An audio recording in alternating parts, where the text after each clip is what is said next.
Chapter 141, Hunter and Prey, Part 2. Red Castle, Grand Bachelor's Dormitory. Greene patiently read the accusations written by Pycelle by candlelight. He then compared them with several documents Pycelle had written in the past. Satisfied, Greene smiled and said, "Maester Pycelle, you should understand the gravity of your crime. This is not just a matter of whether the Prime Minister can forgive you. I don't think the gods can forgive you either." As he spoke, he put away the parchment. Greene added, "Because of this, I am willing to intercede with Duke Ned to help you get a chance to make atonement." Pycelle suddenly raised his head, his tone filled with disbelief. "Really? Really?" He looked at Duke Eddard with pleading eyes. Duke Eddard frowned. The Starks have the blood of their ancestors flowing in their veins. They follow ancient traditions where the Lord listens to the last words of the condemned and executes them himself. In his mind, Pycelle was a criminal who should be executed immediately. To suppress his anger, Duke Eddard closed his eyes.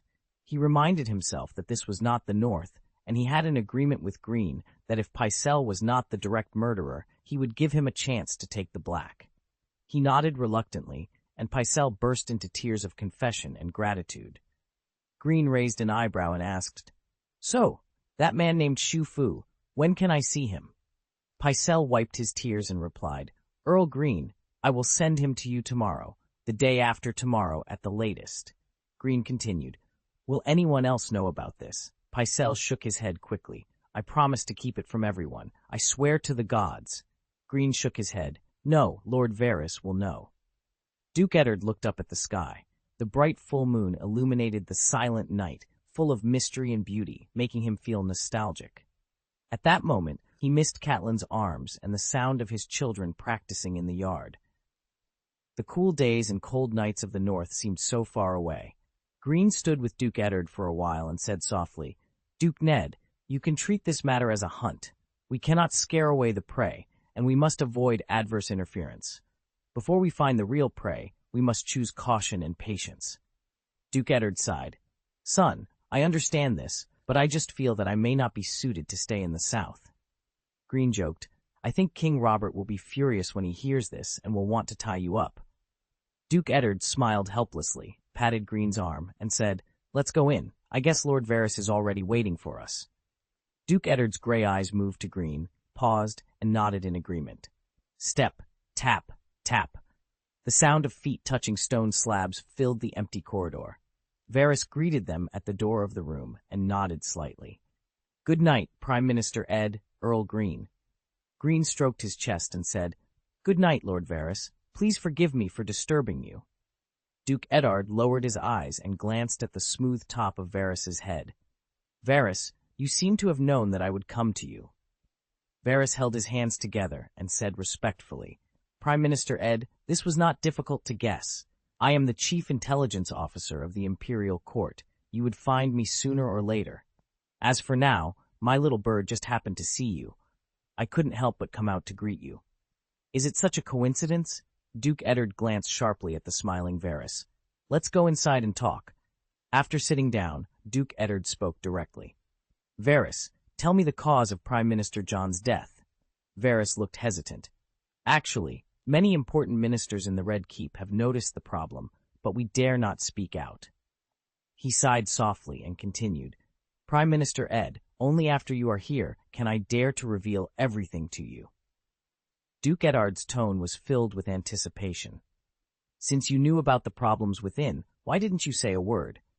Although I've only been here for a few days, there were plenty of opportunities for you, or you to tell me if you were interested," Duke Ed said, his voice tinged with anger. The smile on Varys's face immediately disappeared.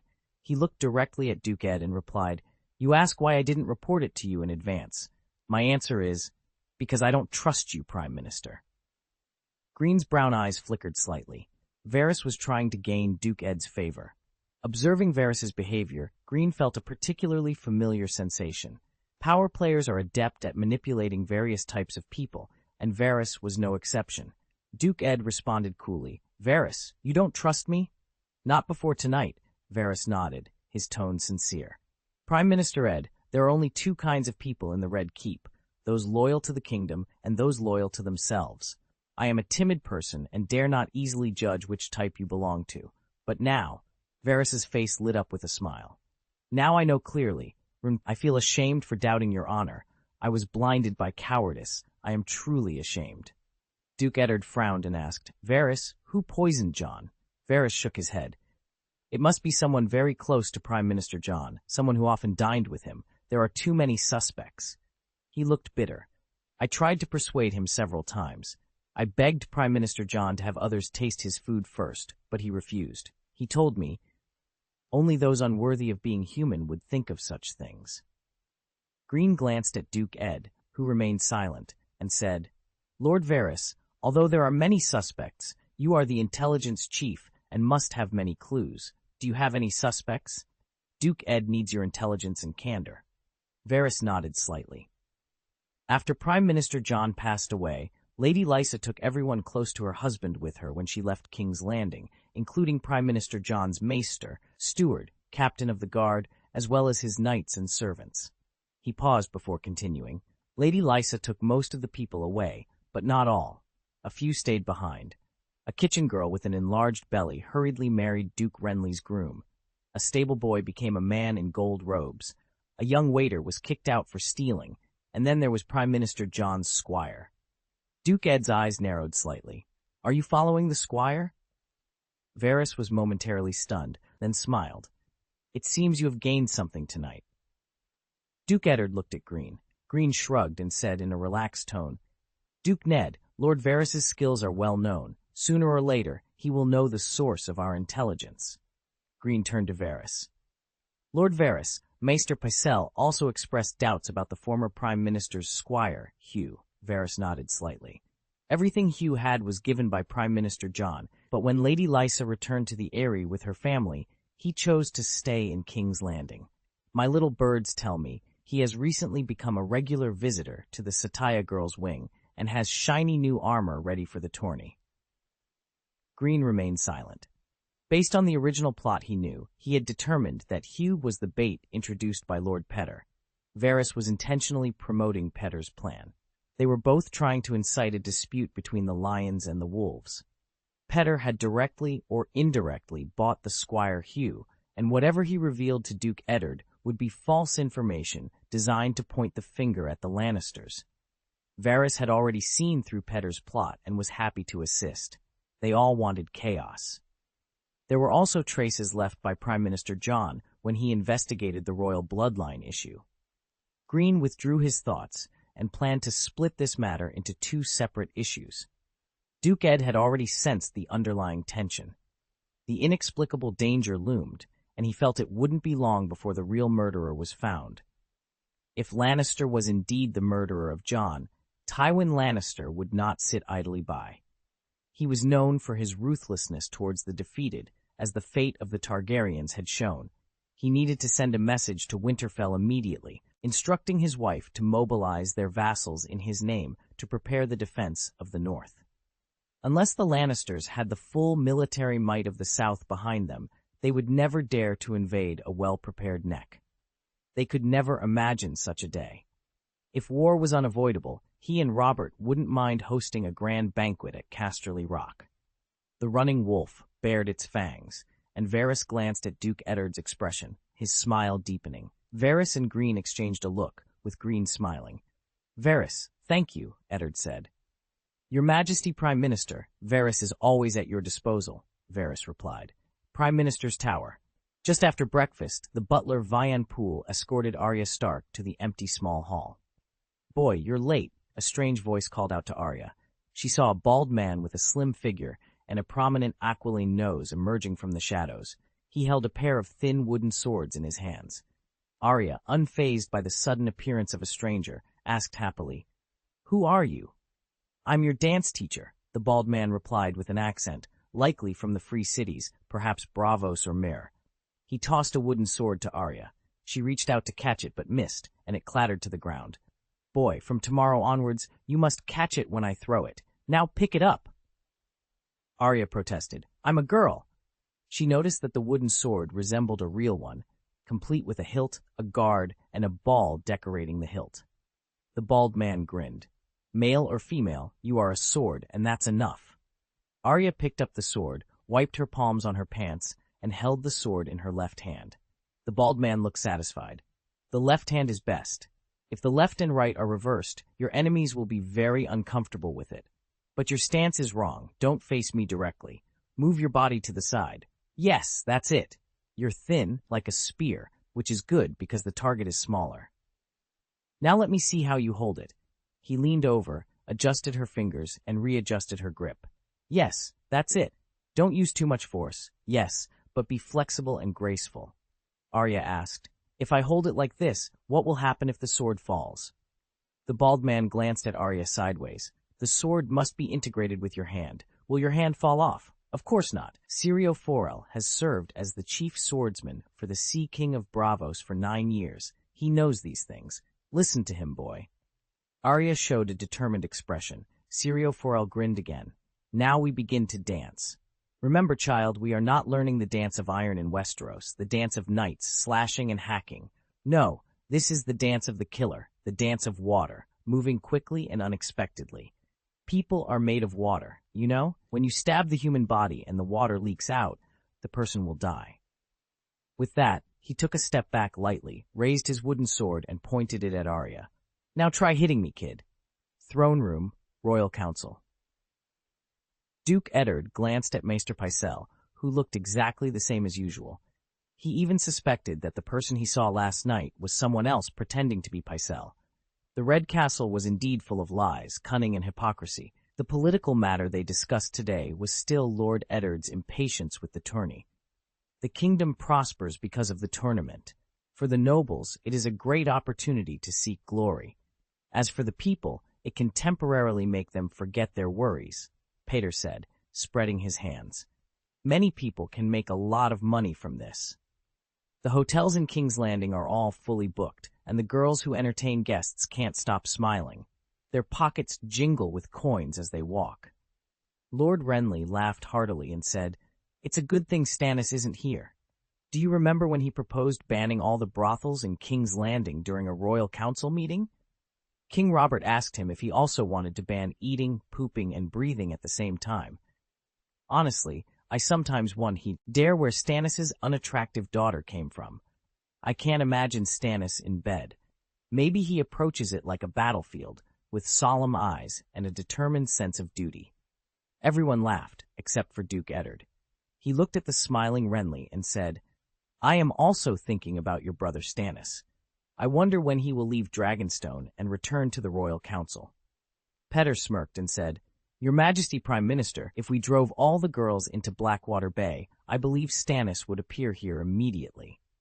After Petter finished speaking, the laughter grew even louder. Duke Eddard's eyes became sharp. "Dear ministers, I have heard enough about the brothels today," he said, standing up from his chair. "That's it. Chapter 142, Hunter and Prey 3 Prime Minister's Tower." Duke Eddard had delegated the task of investigating the groom to Greene, while he focused on the kitchen girl, groom, and young waiter mentioned by Varys. He waited in his study for the results of the investigation from the guard captain, Jory Castle. To pass the time, he picked up a book sent by Pycelle's attendant, The Genealogy and History of the Major Nobles of the Seven Kingdoms, written by Maester Melian.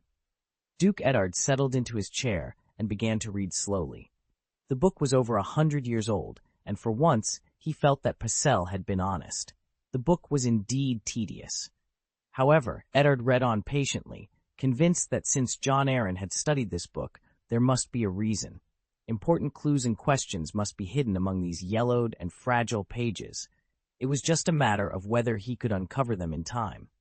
What exactly was it?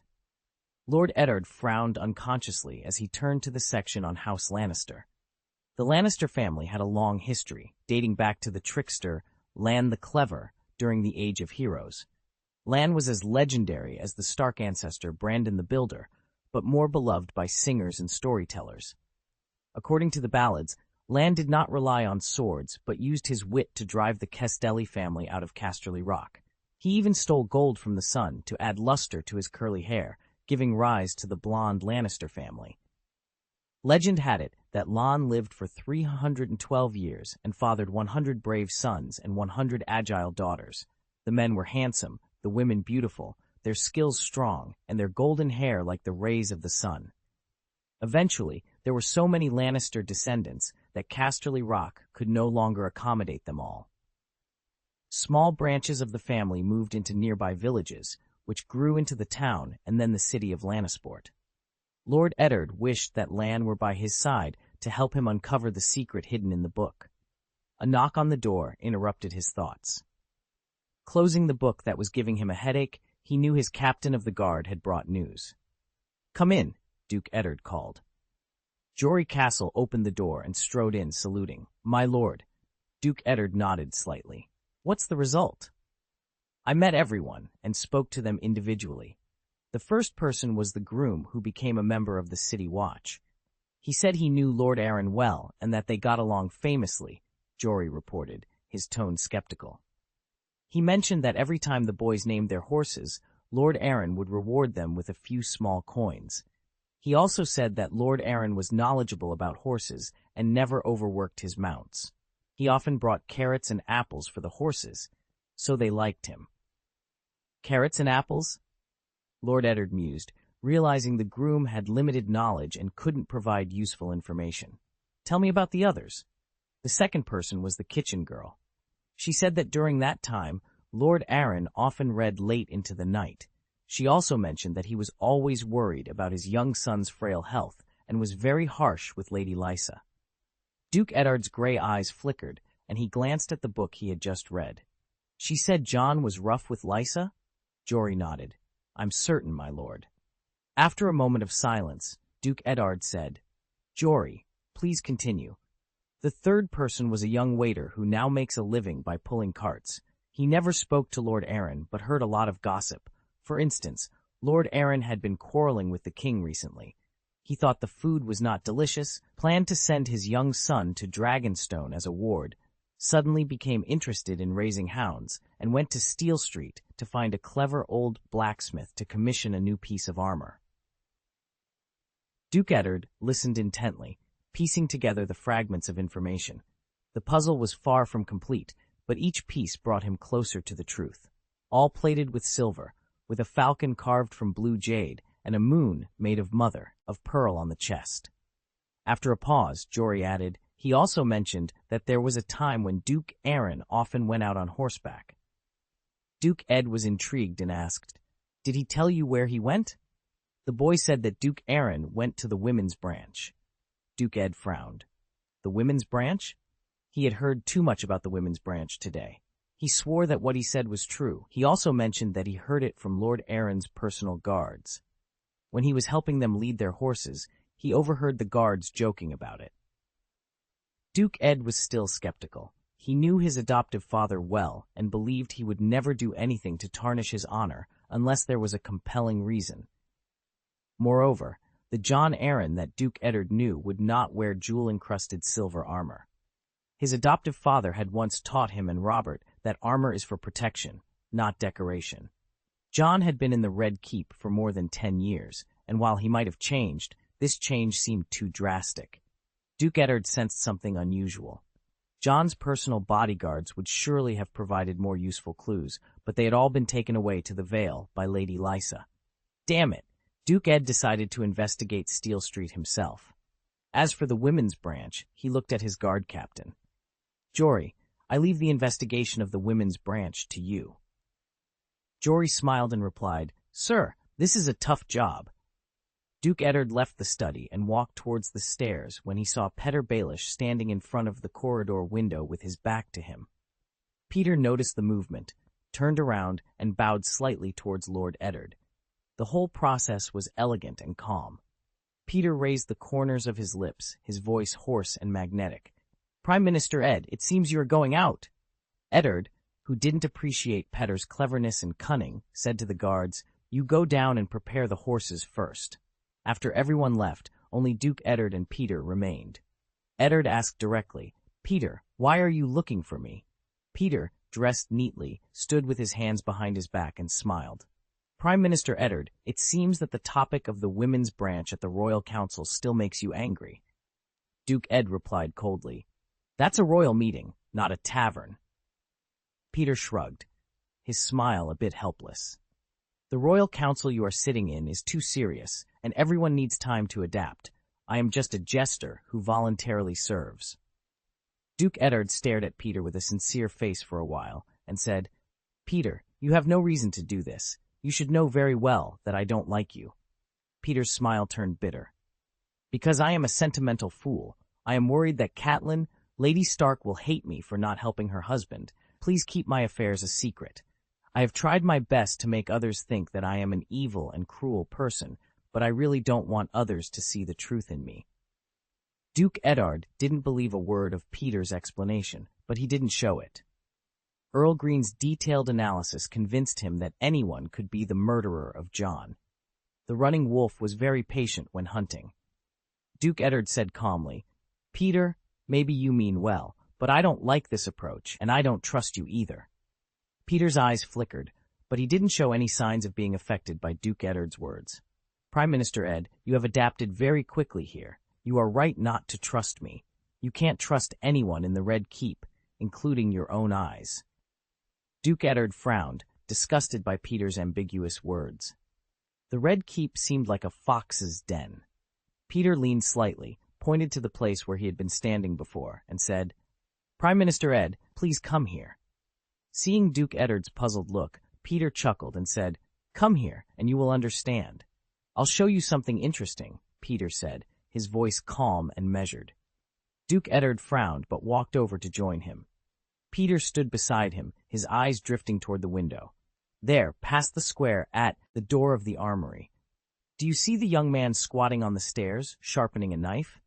Peter asked, pointing. Duke Eddard followed Peter's gaze and nodded. What's wrong with him? He is Varys' spy. The octopus spider is interested in every move you make, Peter explained. Duke Eddard scoffed. It's a well-known fact that eunuchs have lackeys all over the world. Peter moved closer to the window. Now look at the city wall, the farthest west side, above the stables. Do you see the guard leaning against the wall? Is this man also the eunuch's lackey? Eddard asked. Peter shook his head slightly. No, this one is Queen Cersei's man. Notice how his eyes are fixed on the door of this tower. He knows exactly who enters and who leaves. And these two are just the beginning. There are many more spies, even ones I don't know about. Everyone knows there are no secrets in the Red Keep.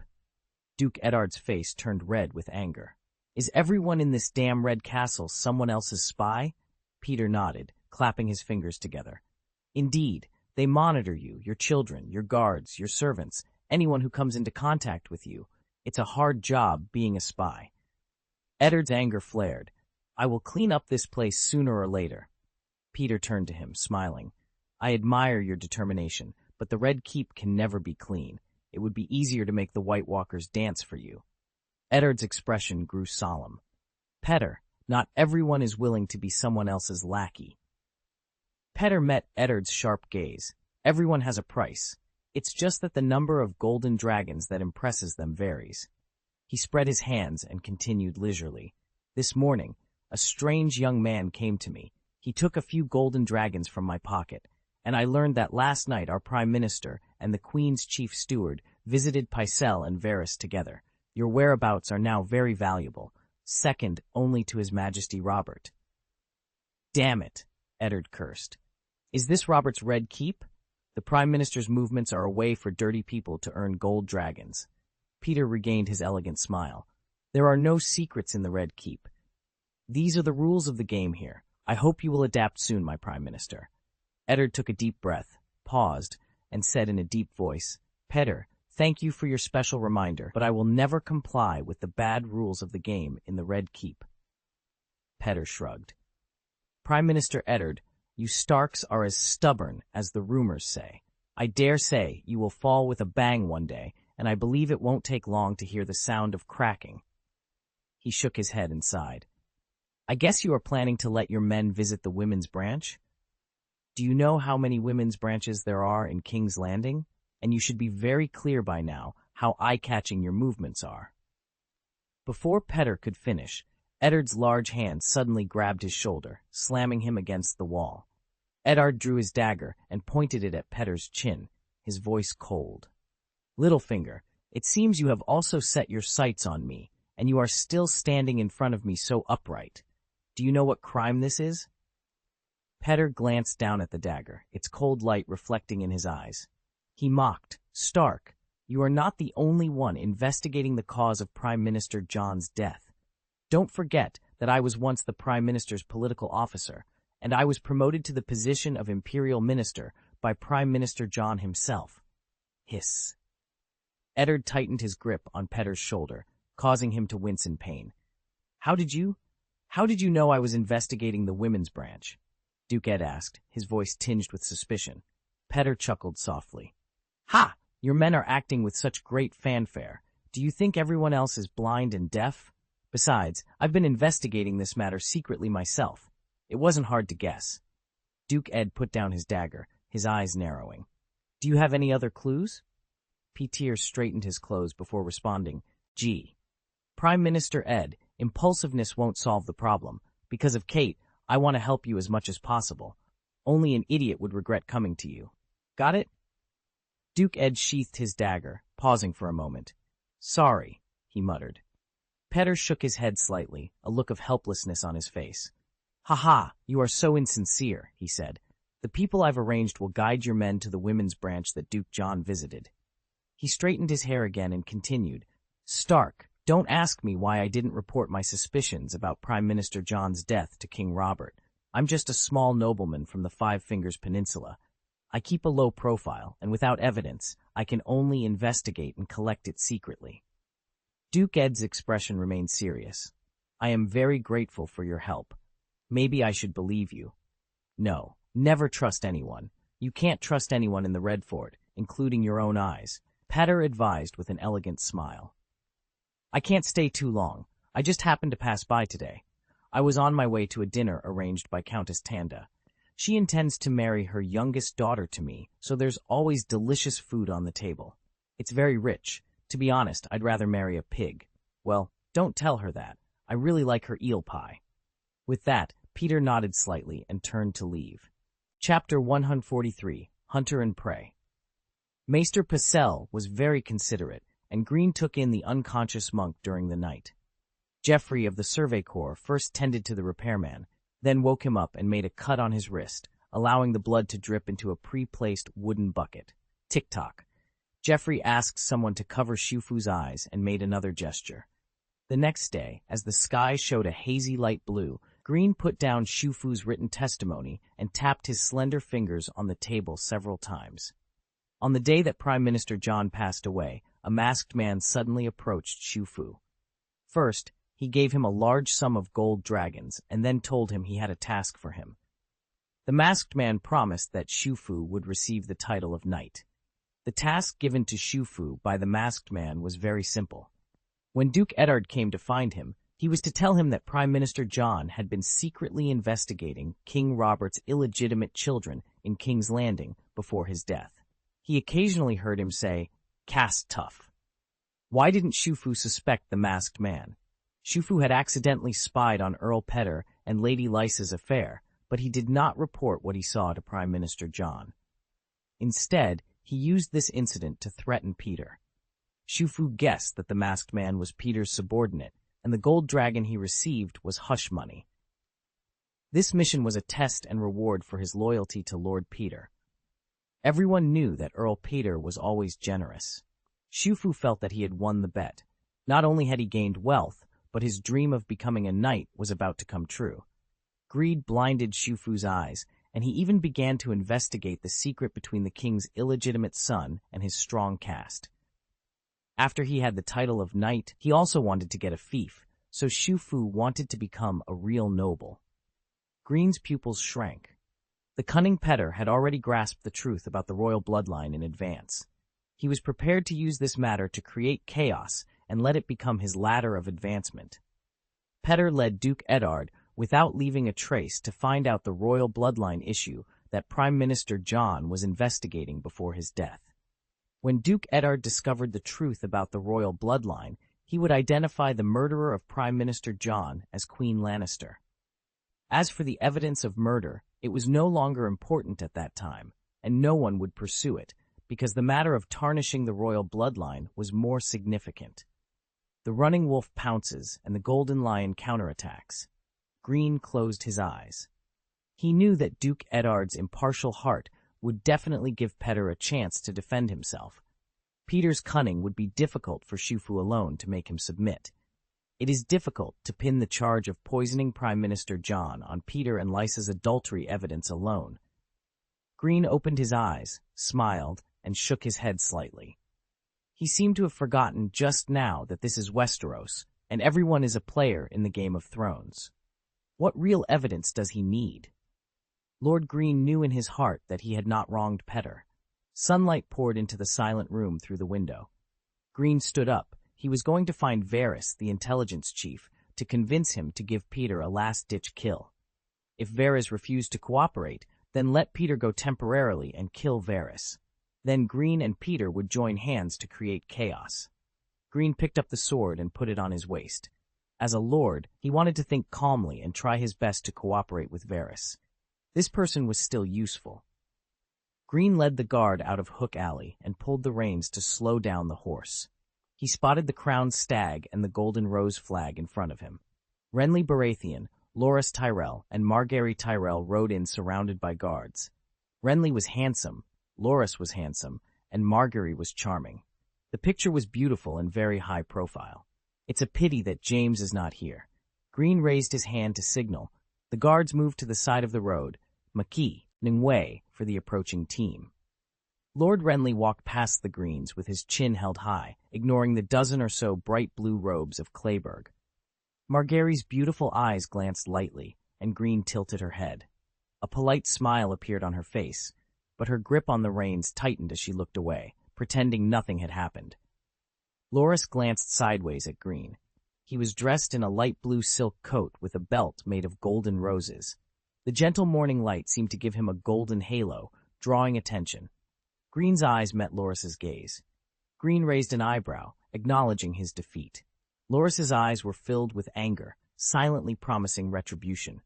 As Greene passed by Maegor's Tower Gardens, he saw Joffrey Baratheon and Sansa Stark walking together. Joffrey's usual arrogance was replaced by a gentle and polite smile. Sansa, with her long chestnut hair combed back and wearing a blue velvet gown, seemed completely smitten with him. Queen Cersei was preparing for Joffrey to successfully inherit the Iron Throne. Greene withdrew his gaze and continued towards Maegor's Tower. He had an errand to monitor Stark and had to report to Queen Cersei every 2 or 3 days. Although Greene's report seemed transparent, he skillfully concealed key information. However, this method wouldn't last long, as the Lannisters had many spies in the Red Keep. Eventually, his deception would be discovered. In the great hall of Maegor's Tower, the Queen's maid bowed respectfully. "Lord Greene, Her Royal Highness the Queen has ordered that no one be allowed to visit her today." Greene glanced at the red-robed guard in the distance. He tossed a golden dragon coin, which the maid quickly pocketed. Her face turned red as she hesitated, then leaned in and whispered, "Her Royal Highness the Queen fell asleep only this morning." Outside the throne room, Duke Eddard frowned as he looked at the pale Sir Jaime. He said coldly, "Sir Jaime, should I be pleased that you are protecting the king and the Iron Throne?" Jaime smiled cheerfully. "Duke Stark, although King Robert is not in the Red Keep, we Kingsguards still keep vigil at night. I should be resting now, but I came here specifically to find you." More than 10 years ago, when Duke Eddard led his troops into the throne room, he saw the Mad King lying in a pool of blood, and Jaime, wearing bright gold armor, sitting high on the Iron Throne. He wore the white cloak of the Kingsguard, with a golden sword across his thigh, the king's blood dripping from its tip. That scene was still vivid in Eddard's mind. Hearing Jaime's explanation, Eddard's brows relaxed slightly. "What do you want from me?" Jaime shrugged. "We are old acquaintances, and now we are neighbors. Naturally, I want to get closer." Eddard didn't appreciate the teasing. "Robert didn't appoint me as Lord Chancellor just to be your friendly neighbor." Jaime's smile froze. He paused and said, "King Robert is planning to hold a grand tournament to celebrate your taking office. Perhaps we can compete with lances, the Golden Lion against the Running Wolf. The spectators will certainly cheer enthusiastically." Duke Eddard stared at Jaime. If the murderer who poisoned Prime Minister John was indeed a Lannister, could it have been Jaime? He had already betrayed his honor more than 10 years ago. Eddard didn't trust him to refrain from using other dirty means to achieve his goals. "I may disappoint you," Eddard said coldly. "I will not participate in the tournament. I don't want the enemy to know my strength in advance." "The duel," he added, "and I don't like to be watched." James's tone was sarcastic. "I didn't expect Running Wolf's tongue to be so dexterous. This reason sounds very sincere." Duke Eddard replied coldly, "This is the fact. I will take time to watch your juggling." His gray eyes glanced at the armor on James and then said, "Your armor is very beautiful, not a single scratch. I hope you can keep it that way." James clenched his fists. "Duke Stark, thank you for your concern. Don't worry, they can't reach me." Duke Eddard shifted his gaze to the throne room. "I know you are good at choosing your opponents." Jaime no longer cared about the task Cersei had given him. Lord Eddard had struck the most sensitive place in his heart. James sneered. He also looked at the throne room and said, "Duke Stark, you must have felt uncomfortable when you walked into this hall, right? I was here that day. Your father and brother were very brave. They shouldn't have died like that." Duke Eddard was not as angry as James had imagined. His eyes became complicated. "James, you chose to stay out of the matter, but you have no shame at all." James said in a deep voice, "The hundreds of people on the field at that time were willing to die. They were the best knights in the Seven Kingdoms, but did anyone say a word? Did anyone lift a finger? No one. The throne room was as silent as a tomb, except, of course, for the screams and the laughter of the Mad King." With a sneer, he looked at Duke Eddard and said, "When the Mad King was dying, I remembered his laughter when he burned your father to death. It made me feel like avenging the tragic death of the person." Duke Eddard snorted coldly. "A Kingsguard assassinated the king from behind and avenged others?" Jaime said angrily. "King Aerys ordered his pyromancers to light the wildfire buried under the city, intending to turn all of King's Landing into his pyre. He also ordered me to bring him the head of my father, Tywin." As he spoke, he suddenly remembered the night he was hunting in the royal forest and his conversation with Greene. After a pause, he asked, "Duke Stark, if it were you at that time, how would you have chosen?" Duke Eddard looked at the angry James, his eyes sharp. He replied coldly, "Maybe my choice would not have been better than yours, but I would have saved my honor at the last moment." Chapter 144, Hunter and Prey Throne Room, Royal Council. Warm sunlight spread across the ground through the narrow high windows. Where a dragon's head once hung, now a tapestry depicting hunting scenes took its place. "Should we assign some people to clean up the feces all over the streets?" one minister suggested. "Ha, I don't have the ability to transform into a golden dragon again," another joked. "Perhaps we can leave it to Jinpao to clean up." Someone else chimed in. "Security is still a problem," a voice added. "The Archbishop," another began. Eddard Stark sat in the hand of the king's position. His face remained serious, but his eyes were distant. The tourney held by Robert in his honor was grand, leading to an endless stream of complicated affairs. He could no longer focus on the discussions of the royal ministers. Why did Jon Arryn investigate Robert's bastard son? Robert had illegitimate children all over Westeros, but the only one he publicly acknowledged was a boy about the same age as Bronn, Eddard's second son. That boy's mother was a noblewoman, now in the hands of Lord Renly at Storm's End Castle, adopted by the acting city lord. Eddard also remembered Robert's first child, an illegitimate daughter he had while still in the Vale. The little girl was very cute. Even though young Robert had long lost interest in the child's mother, he doted on her. He would play with his daughter every day during those days, and whether Eddard wanted it or not, Robert would always take her as his companion. Eddard thought of his sister Lyanna again. The night their father betrothed her to Robert, Lyanna had said to him at Winterfell, "I heard he had a child by a girl in the Vale." Eddard, who had held the baby in his arms, could not deny her words. Not wanting to deceive his sister, he assured her that whatever Robert had done before their engagement was of no consequence, for he was a good man with sincere feelings. "He will definitely love you with all his heart," he had said. Lyanna had shown an expression that Eddard couldn't understand. She replied, My dearest Ned, love is indeed valuable, but it cannot change a person's nature. Robert will never settle in one room. The memory was still fresh in his mind, and now he thought that Lyanna had long been dissatisfied with the marriage partner arranged by their father. Lord Eddard sighed secretly. Cersei Lannister would not be happy about Robert's behavior of leaving seeds everywhere. After thinking about it, Duke Eddard was still confused. Maybe Greene could bring some good news after interrogating Xu Fu. Lord Eddard felt his head swell. What did Jon Arryn do with Robert's bastard? What on earth was worth risking his life for? The royal ministers were teasing each other, and Duke Eddard couldn't help but frown slightly. He listened for a while, but he didn't have the extra energy to change the situation now. Maybe Stannis' return to the royal council could make the place more solemn. When Lord Eddard attended the royal council for the first time, he wanted to call Stannis back as soon as possible to assist him, so he sent a letter to Dragonstone the next day. In the letter, Lord Eddard politely invited Lord Stannis to come back to the imperial meeting, but so far there had been no reply. He stood up and said, "My lords, that's it for now." After saying that, Duke Eddard strode out of the throne room. As he approached the Hand's Tower, Duke Eddard spotted Renly Baratheon, who seemed to be waiting for him.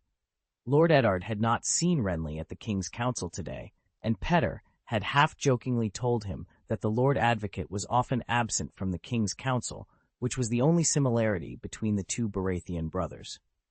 Renly was friendly and always smiled. Lord Eddard actually liked the Lord of Storm's End, who looked exactly like Robert. Duke Eddard hoped that Renly, as the Minister of Justice, could focus more on the government affairs of the kingdom and help Robert and Eddard manage the kingdom. He planned to have a good chat with Renly some time. Renly showed a hearty smile and said, "Ned." Lord Renly chatted for a while, then suddenly said, "Ned, look at this." He presented Lord Eddard with a finely crafted gold rose pendant, which contained a vivid portrait of a lovely girl with doe-like eyes and soft brown hair. "Isn't she?" Duke Eddard recognized the girl in the painting as Margaery Tyrell, whom he had met near King's Landing. He was deeply impressed by Margaery. She was a beautiful and intelligent girl. He hoped. Duke Eddard thought it would be difficult for his youngest daughter, who practiced swordsmanship, to fall in love. Maybe it would be better if she were older. Lord Renly's eyes lit up, and his voice was slightly excited. "Do you recognize her?" Duke Eddard nodded slightly. "Yes, isn't she the daughter of the Duke of Highgarden?" Lord Renly was stunned for a moment, and then said, "Ned, have you seen her before?" After a pause, Duke Eddard said, "I met her once in King's Landing." Duke Renly's pupils expanded and contracted. He raised his hand and turned the portrait on the pendant towards Duke Eddard. "Ned, does she remind you of anyone?" Duke Eddard looked at the girl in the painting again and shook his head slightly. Duke Renly's handsome face showed unconcealable disappointment. "Ned, don't you think Margaery looks like your sister?" "Lyanna?" Lord Renly stared at Lord Eddard and nodded. Duke Eddard shook his head and denied it. The two of them are not similar. Although Lord Eddard wondered why Lord Renly thought Margaery looked like his sister, he didn't reveal anything. He trusted Robert's brother very much. "You have met my little girl, Arya, who looks a lot like Lyanna." When Lord Renly saw Arya, he didn't pay much attention to the little girl. He only remembered that she looked like a tomboy. Lord Eddard's character is trustworthy. Lord Renly confirmed that the information he had was wrong. He shrugged and said, "It seems I was mistaken. I thought I could surprise Robert and you." Lord Eddard reached out and patted Renly's arm. "Renly, in your brother's heart, Lyanna has never left, and neither have I." He added, "But thank you for your kindness." Prime Minister's Tower. When Lord Eddard was about to go upstairs, he saw Arya Stark standing on one foot on the spiral staircase, waving her hands constantly to keep her balance. The rough stone floor wore her little feet apart. Duke Eddard stopped and said helplessly, "Arya, what are you doing?" His little daughter always gave him surprises. Arya glanced at her father, an excited smile appearing on her face. Syrio said that water dancers can stand on one toe for hours. As she spoke, she waved her hands in the air desperately to maintain balance. Duke Eddard couldn't help laughing. He joked with his daughter, "Which toe?" Arya replied angrily, "Anyone will do." She jumped from her right foot to her left foot, swaying back and forth tremblingly before finally finding her balance again. Duke Eddard smiled and said helplessly, "Arya, can't you find another place to play? That spot is high and steep, and falling down would not be fun." Arya's two little cheeks bulged, and she said angrily, "Father, this is part of sword skills." She put her feet down, stood on her legs, and continued, "Syrio said water dancers never fall." Arya rolled her eyes, tilted her head, and said, "Father, if my sword skills are as powerful as Syrio's, can I be a knight?" Before Lord Eddard could answer, Arya added, "I still want to be a lord." Duke Eddard stepped forward, patted his daughter's head with his big hand, and said, "Arya, my daughter, you will marry a lord and manage his castle, and your sons will become knights or lords." Arya's expression changed. "No, Sansa would do that!" She turned her little face to one side, raised her right foot, and continued to practice balancing on one foot. Duke Eddard looked at his little daughter, who no longer wanted to pay attention to him, and sighed secretly. Daenerys walked up the stairs, her mind preoccupied with the day's events. Essos, near the city-state of Cantus. Daenerys sat astride her horse, gazing into the distance. After a moment, she turned to Ser Jorah Mormont and asked, "Ser Jorah, can these mercenary groups capture Cantus City?" Jorah Mormont glanced at her and replied, "Your Highness, the defenders of Cantus are protected by the city walls, but they are low on soldiers. Without reinforcements, the city will eventually fall." Daenerys nodded, then pulled the reins and turned her horse. "Let's head back." As they turned their horses, a gust of wind blew, kicking up dust. Daenerys squinted and pulled her cloak over her mouth and nose. After riding for a while, she slowed her horse and turned to Jorah. "Ser Jorah, the casualties from a siege will be significant." Ser Jorah nodded. "Yes, Your Highness." Daenerys looked at him seriously. "Ser Jorah, I am grateful for you taking me to observe the siege. I have a question, and I hope you can answer it honestly." Jorah glanced at her, then lowered his eyes and placed a hand on his chest. "Jorah Mormont is at your service, always." Daenerys stared at him. "I heard that Westeros is full of fortified castles. Can my brother conquer the 7 kingdoms with 10,000 troops?" After witnessing the brutality of the siege, Daenerys, though not well versed in military matters, felt a sudden worry for Viserys' safety. Jorah hesitated before replying, "Princess Daenerys, please forgive me, but His Majesty Viserys does not understand military strategy. In my opinion, even if you gave him 10,000 brooms, he wouldn't be able to clean a stable." Daenerys agreed silently. Her brother had never been trained in such matters. The sword he wore daily was merely an ornament to display his supposed majesty. She continued, "What if it's not Viserys? What if someone stronger leads? Would 10,000 soldiers be enough to conquer the 7 kingdoms?" Jorah paused for a long time before answering. "Your Highness, the soldiers of the 7 kingdoms will hide behind walls of shields or fortifications of sharpened stakes. 10,000 soldiers cannot take a few castles. Unless—" Daenerys raised an eyebrow. "Unless what?" Jorah replied respectfully. "Unless Robert the Reaver is foolish enough to engage in a head-on battle. If we're lucky, it could be decided in one fight." Daenerys blinked. "Is Robert that foolish? I mean, is he stupid?" Jorah nodded slowly. "Robert is brave and skilled in combat. He prefers direct confrontation. If the Targaryen army returns to the 7 kingdoms, he might indeed lead his army into a decisive battle. However, he has many advisors, like his brothers Stannis and Eddard Stark, who would never allow such a reckless move." As he spoke, Jorah spat, his eyes flashing with anger. Daenerys noticed. "Ser Jorah, you seem to have a deep hatred for Stark." Jorah's face turned bitter. "Stark took everything I loved, all for a few poachers and his precious honor." Daenerys sensed the torment in his words. She offered comfort. "Ser Jorah, the Targaryens will help you reclaim what you've lost." Jorah's eyes trembled, and he nodded in gratitude. In the evening, at the Prime Minister's Tower restaurant, with a loud thud, Munton Waters placed a basin of meat in front of Jon Snow. "Jon, I cooked this. Eat up." Jon looked at the pot full of meat and smiled helplessly. "Monton, I don't have that big of an appetite." "Thank you for the barbecue," Jon said, smiling as he grabbed a piece and put it in his mouth. He chewed thoughtfully before praising, "Your craftsmanship is great." Mengton chuckled, clearly pleased with the compliment. He poured another glass of wine and pushed it towards Jon. John sighed, sensing there was more to this hospitality. "Mengton, you make me very uncomfortable. Tell me, what is it?" Perhaps it was because they were both illegitimate children with many similar experiences, but John and Mengton had felt a connection from the beginning. Of course, it wasn't just that. John genuinely liked Mengton's naive and straightforward nature. Mengton was the first friend John had made after arriving in King's Landing. In John's heart, they were like brothers.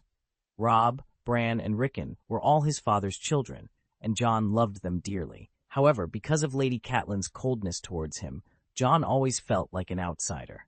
The gray walls of Winterfell still haunted him, but he knew he had left his most familiar place forever. Jon Snow had followed his father to King's Landing, and now he was about to start a new life in this strange city. Mengton spoke up, his voice filled with excitement. "John, the martial arts competition starts tomorrow. I plan to sign up for the group Close Combat." John looked at him, puzzled. "Why don't you sign up for the lance competition?" Mengton shook his head. "I don't know how to ride a lance. I only know how to use a shield and a hammer." John seemed to realize something. He looked at Mengton with a knowing smile. "Are you trying to drag me into signing up too?" Chapter 145, Hunter and Prey. Mengton looked at John with blank eyes and said in a naive voice, 20,000 golden dragons, half for each of us." John was very moved, but after thinking about it, he said, "There's no need to divide the golden dragons. We are friends. I will help you." He patted Mengton's thick arm and smiled calmly. Mengton shook his head first, then smiled. "John, thank you, but the money still has to be divided. I have a request." On the riverbank outside King's Landing, more than 100 tents had been set up near the tournament venue, and thousands of spectators were gathering. Duke Eddard learned last night that King Robert had finally returned to King's Landing. Because today was the tourney, he stayed directly at the tourney venue outside the city. In the early morning, Lord Barristan Selmy, captain of the Kingsguard, accompanied Lord Eddard Stark to the king's tent. As they walked, Sir Barristan said, "King Robert plans to participate in a team close combat competition." Duke Eddard's face was serious. "Sir Barristan, I heard about it before I met you." Sir Barristan looked worried. "Duke Eddard, I only hope that our Majesty will change his mind after waking up." "It's difficult." The king's tent was located near the waterfront. The tent was woven with gold thread and was the largest and most gorgeous structure in the entire tourney camp. Robert's warhammer and a huge iron shield were placed outside the entrance, emblazoned with the crowned stag of House Baratheon. When Lord Eddard and Sir Barristan entered, they saw Robert yelling at two young squires who were busy helping him put on his armor. "Your Majesty, this armor is too small. I can't put it on," said one young man on the verge of tears. He tried again under King Robert's scolding, but his hand slipped, and with a thud, the collar that was about to be inserted into Robert's thick neck fell to the ground. "Seven hells!" King Robert roared angrily. "Damn idiot! Do I have to do it myself? You two idiots, pick up the things. Don't just stand there with your mouths open. Lancel, pick them up for me." Lancel was so frightened that he almost jumped on the spot and hurriedly picked up the neck armor from the ground. King Robert turned his head and looked at Duke Eddard. "Ned, look at these two idiots. They can't even help put on armor. What kind of servants are they? They're like pig heads wearing clothes." Duke Eddard glanced at the scene and said calmly, "Robert, it's not their fault. It's because you are too fat to wear it." "Too fat? Too fat, huh?" King Robert took a swig of wine, threw the empty horn cup onto the hide sleeping bunk, wiped his mouth with the back of his hand, and laughed loudly. "Damn, Ned, why do you always find the problem so quickly?" King Robert turned to his two squires, both of whom immediately smiled nervously. His voice was like a bell. Yes, you two. Did you hear what the Prime Minister said? The king is too fat to wear the armor. Go find Sir Alan and tell him that I need the pliers to open the breastplate. Go quickly. What are you waiting for?" The two attendants hurriedly ran out of the tent, tripping over each other on the way. King Robert put on a stern expression until the attendants left. Then he sat back in his chair, laughing. Sir Barristan, who smiled informally, couldn't help but smile along with him, and even Lord Eddard showed a smile. "Ah, I really want to see the expression on Sir Alan's face when he sees them," Robert laughed a little and said, "If he had any sense, he would tell them to find someone else. We will let these two idiots run around all day long." Duke Eddard pondered for a moment and said, "Robert, are these two children from the Lannister family?" Lord Eddard couldn't help but care about the two squires. They were both handsome young men, with fair skin and well-proportioned bodies. The one with blonde curly hair was about the same age as Sansa, and the other. One of the young men was about the same age as Robb, with blonde hair and the same emerald green eyes as Queen Cersei. King Robert wiped away the tears from his laughter. He nodded and said, "Cersei's two cousins, Tywin's brother's sons, those dead brothers. Let me think. It seems. The living one. I don't remember. Ned, my queen comes from a very large family." Duke Eddard thought to himself, "It is also an ambitious family." He had no problem with the two young squires per se, but seeing Robert surrounded by Lannister people day and night, Lord Eddard couldn't help but worry about his friend's safety. Duke Eddard could not feign pleasantries. He said directly, "Robert, I heard that you want to participate in the melee." King Robert replied impatiently, "Ned, you can't stop me." Duke Eddard said seriously, "Robert, you have no business being in the melee." King Robert frowned and said, "You are so annoying. I think you've stayed in the north for too long, and the blood in your body has frozen to ice." "Let me tell you, my blood is still boiling." He patted his chest with his large hand to emphasize his point. Unable to back down, Duke Eddard reminded him, "Don't forget you are the king." King Robert said angrily, "I sit on that damn iron chair. Can't I have the same fun as everyone else? Can't I just have a drink, find a girl to have fun with, and enjoy riding a horse? Seven hells, Ned. I can't hold it in anymore. I just want to hit someone." Sir Barristan interjected, "My lord, it is not appropriate for the king to join the melee, because then the game will be unfair. Who dares to attack you?" King Robert paused, perhaps not having considered this. "Oh, anyone can do it. Damn it, as long as they have the ability, the last one standing." Duke Eddard said calmly, "It will definitely be you." Lord Eddard felt that Sir Barristan's words hit the key point. If he emphasized the dangers of the contest, it would only irritate Robert more, and this would be a matter of his self-esteem. He added, "Robert, Sir Barristan is right. No one in the Seven Kingdoms would dare to risk attacking the king." King Robert's face turned red. He stood up suddenly and said, "Damn it, you mean those cowards can't hit me on purpose?" Duke Eddard shrugged. "Of course." Sir Barristan nodded quietly in agreement. Robert was so angry that he couldn't speak. He walked from one side of the tent to the other, turned around, and walked back again. His face was dark and angry.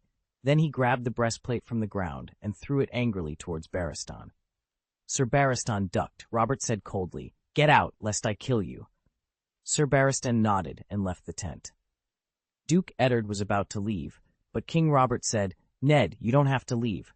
King Robert took the flagon from the table, poured a glass of wine, and handed it to Lord Eddard. "Drink." "I don't drink." "Drink quickly. This is the stupid king's order." Duke Eddard reluctantly took the cup and took a sip. He frowned. The wine was so strong that it stung his eyes. King Robert sat on the chair and said angrily, "Damn Ned Stark, you and Jon Arryn, I love you both so much, but what did you do to me? It's you or Jon who should have become king." Duke Eddard put down his wineglass, paused, and said, "Robert, you are the most qualified to sit on the Iron Throne." King Robert's voice was filled with anger. "I asked you to drink. I didn't ask you to talk back. Damn it, since you made me the king, at least listen attentively when I speak. Ned, look at me. Look what I've become after becoming a king. By the gods, I'm so fat that I can't even wear my own armor. How could I be like this?" "Robert," King Robert interrupted. "Now that the king is talking, shut up. Ned, I swear to you, I have never been happier in my life than when I was fighting on the battlefield, and I will never be happier than I am now, lifeless on this throne." After a moment of silence, he said again, "Ned, I will not participate in the melee." Robert stood. King Robert rose from his chair, walked over, and patted Duke Eddard on the shoulder. "Ah, maybe you're rig. Hasty, I have become a good king after all."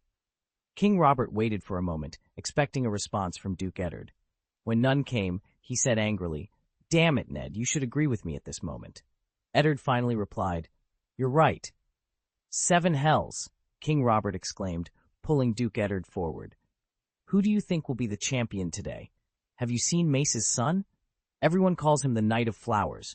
Anyone would be proud to have such a son. The last time we competed, he gave the Kingslayer a good fall on his golden ass. You should have seen Cersei's expression at that time. I laughed until my stomach hurt."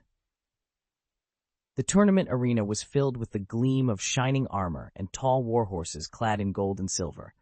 The air buzzed with the excitement of the crowd, and the bright flags of each family fluttered in the wind. There were the silver flying eagles of Seaside City, Bryce Cullen's nightingale and fields, the red wine bunch of grapes, the pied boar, the red bull, the burning tree, the white ram, the triple spiral, the swamp marigolds, the purple unicorn, the dancing maiden, the black snake, the twin towers, and the horned owl. The 7 Kingsguard became the focus of the audience as they passed by the stands. They were all dressed in silver armor, and their white cloaks were as pristine as the first snow. Jaime Lannister, riding side by side with Sir Barristan at the front, drew the most attention. Jaime also wore a white cloak, but his armor shone with gold, and his flowing blonde hair was striking. Behind the Kingsguard were Jon Royce and others from the Vale. Count Jon of Runestone City, known as Bronze Jon, wore ancient bronze armor said to be thousands of years old and engraved with magical spells to protect the wearer from harm. His 2 sons, Sir Andal Royce and Sir Robert Royce, followed behind, their armor plated with silver and engraved with the same charm patterns as the ancestral bronze armor. Next came the Redwyne twin brothers, Sir Horace Redwyne and Sir Hob Redwyne, holding heraldic shields adorned with burgundy bunches of grapes on a blue background. Greene entered the venue with a group of children and grandchildren sent by Walder Frey, the Marquis of the Twins. It was rumored that Martin Rivers, the old Marquis's illegitimate son, was also among them. The old Marquis Walder was 90 years old, and his multiple marriages had given him nearly 30 legitimate children and countless illegitimate ones. It was said that his 8th wife was pregnant. Greene pulled the reins, adjusted the direction of his horse, and held his helmet in one hand as he looked towards the stands. There were so many beauties. "Earl Greene!" Greene heard a clear shout, looked for the source, and saw the 2 daughters of the Prime Minister. Arya Stark waved to him, wearing the same green dress as Sansa. Greene guessed that Septa Mordane must have forced her to wear it. Greene's eyes moved to Tyanna Mouton, the niece of the Earl of Maidenpool. He quickly looked away, remembering the rumors she had spread. If it weren't for Miss Mouton, he wouldn't have remembered that Maiden Springs was an integral part of the Crabclaw Peninsula. Greene was a simple lord. He saw many familiar faces and nodded in greeting. Suddenly, a buzz filled the air. The ladies in the stands stretched their necks to look behind Greene. The Knight of Flowers had entered. Sir Loras Tyrell wore extremely gorgeous silver armor that dazzled in the sunlight. It was inlaid with flower patterns made of sapphires, and the cloak on his shoulders was sewn with hundreds of flowers. Loras's hair was a bunch of lazy brown curls, his eyes like molten gold, and his snow-white mount was covered with red blankets and white roses. Almost all the women in the stands were captivated by his beauty. Earl Greene withdrew his gaze calmly. Lord Greene took a deep breath, trying to contain his frustration. "Who arranged the entry order?" he muttered to himself, glancing at the Frey family nearby. Their presence offered him a small measure of comfort. "Oh, he's so beautiful," Sansa Stark whispered, her heart pounding as she gazed at the Knight of Flowers, Sir Loras Tyrell. His presence was mesmerizing. Following Loras, Sir Gregor Clegane, known as the Mountain, thundered past the viewing platform like an avalanche. Septa Mordane, watching with disdain, remarked, "Jory looks like a beggar compared to the others." Sansa, finally tearing her eyes away from the Knight of Flowers, followed Septa Mordane's gaze. Jory Castle, the captain of her father's guard, wore plain gray-blue armor, devoid of any heraldry or carvings. The thin gray cloak, draped over his shoulders, resembled a dirty rag. Sansa pursed her lips and smiled, reluctantly agreeing with Septa Mordane's harsh assessment. Septa Mordane then pointed out Lord Jason Mallister, who wore a blue-purple cloak edged with silver and a helm adorned with eagle wings. "He single-handedly killed 3 of Rhaegar's great lords at the Trident," she explained. Sansa's friend, Jane Poole, the daughter of Winterfell's steward Vaonpool, was equally captivated. When she saw Lord Beric Dondarrion, with his red-blonde hair and shield painted with lightning, she grabbed Sansa's wrist and declared excitedly, "I would marry him right now." To Sansa and Jane, it felt as if the heroes from countless ballads were coming to life before their eyes, each one more heroic than the last. They also saw many others whom even Septa Mordane did not recognize. These included hedge knights from the Five Fingers, Highgarden, and Dorne, free riders, and new squires not mentioned in any ballad. Some were young nobles from prominent families or heirs to local lords. Most of these young men had yet to achieve great feats, but Sansa believed that one day they would become famous throughout the Seven Kingdoms. Chapter 146, Hunter and Prey. In the first match, Greene easily unseated the Knight of the Twins. His next opponent was Lord Renly. As Lord Renly entered the arena, the crowd erupted in cheers. Greene took the lance with one hand and asked casually, "You also admire Lord Renly?"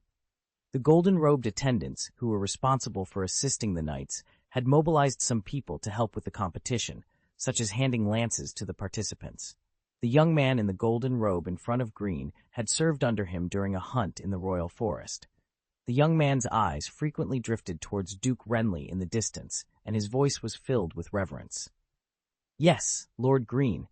Seeing Greene holding the lance steady, the young man withdrew his hand and added, "Duke Renly is very kind to us. He is a good man." Greene nodded slightly. Lord Renly was known for his cordiality, whether he was speaking to a noble lord or a lowly maid. Greene smiled. "Unfortunately, I can't be merciful." The young man in the golden robe hesitated for a moment before cautiously asking, "Can you be gentler?" "Go ahead," Greene replied. With a clang, he pulled down his visor and urged his horse to the starting line at the edge of the field. Lord Renly wore dark green armor made of stainless steel, and his helmet was adorned with two magnificent golden antlers. The horn of the competition sounded, woo-woo-woo-woo. Both knights spurred their horses almost simultaneously, causing the ground to tremble as they galloped forward. Greene leaned forward, his blue cloak embroidered with swamp marigolds fluttering in the wind. Lord Renly focused on his opponent through the gap in his visor, ready to strike at any moment. Ta-ta-ta-ta! The perfect moment. Just as Duke Renly was about to attack, he was struck hard in the chest and nearly flew backward off his horse. With a loud thump, he hit the ground heavily. The audience gasped in shock.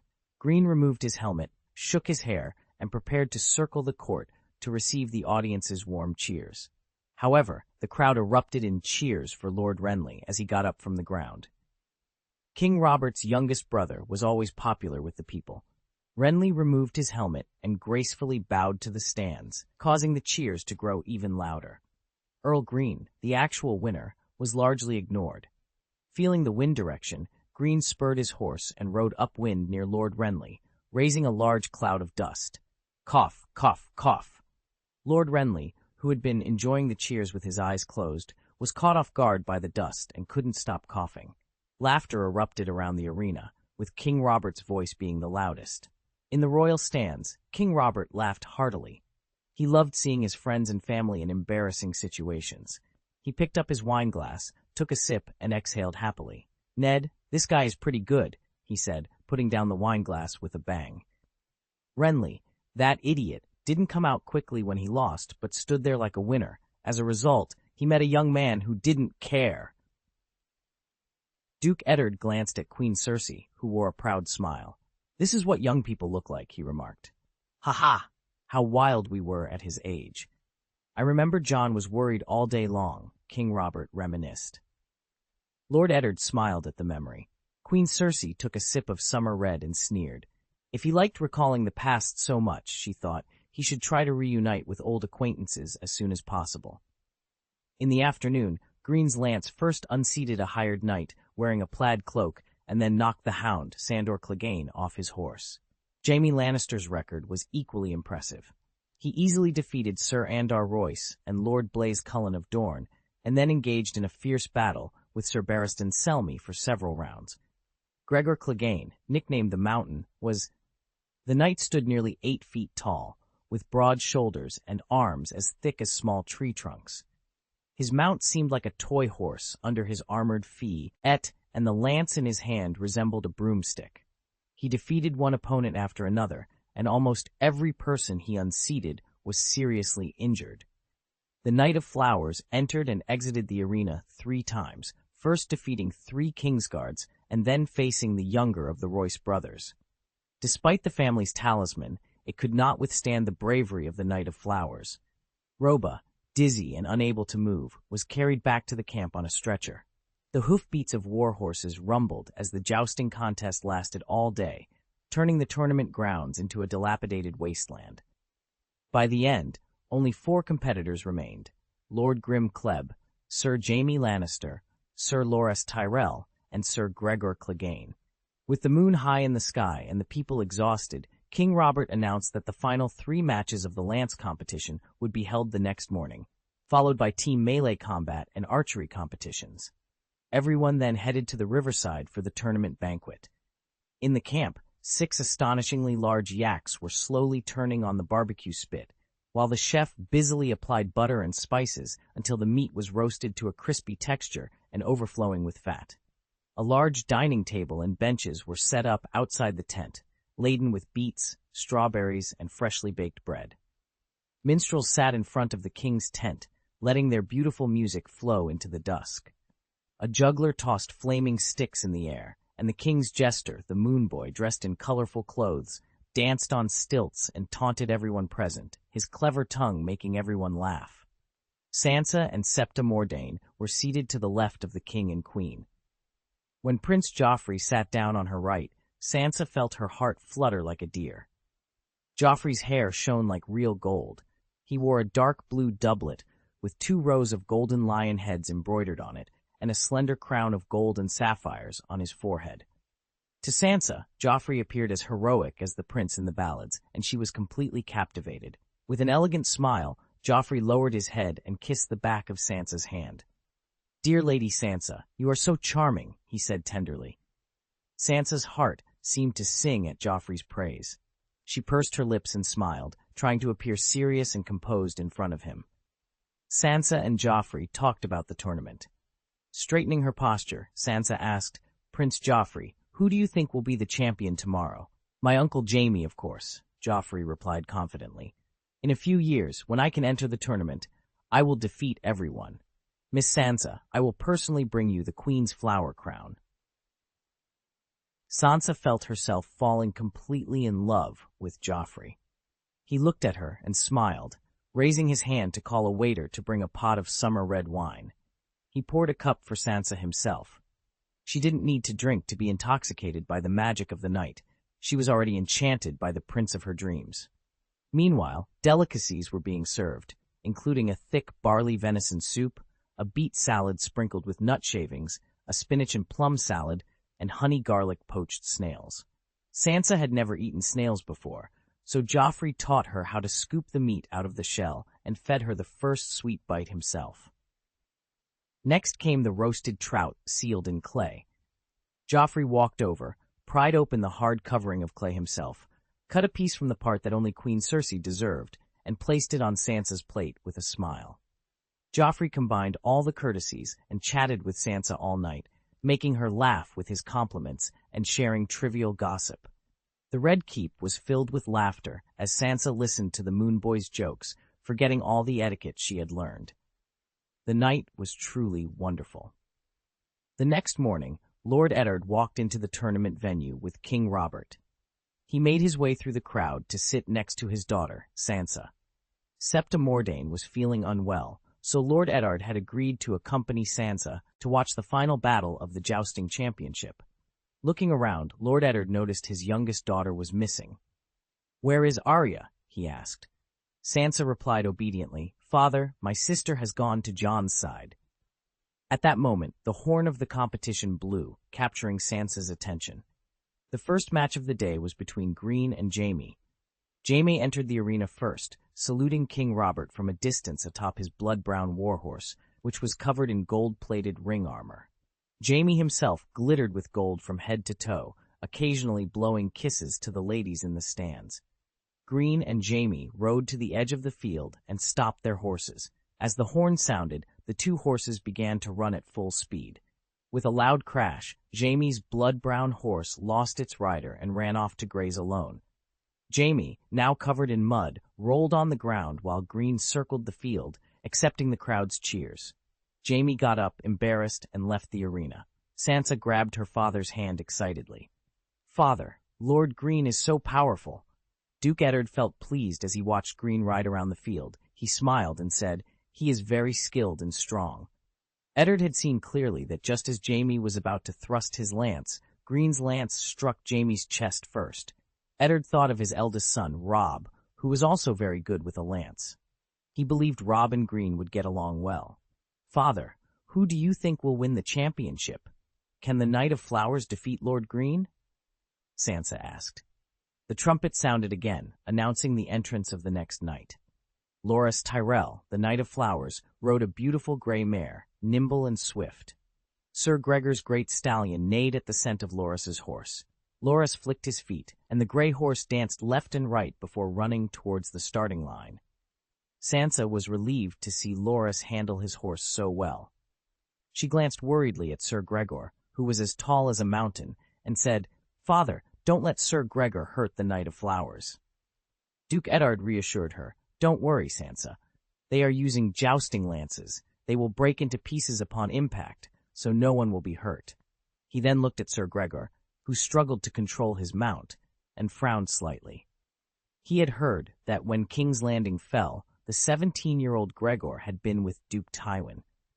Despite his youth, Gregor was already infamous for his size and unparalleled ferocity.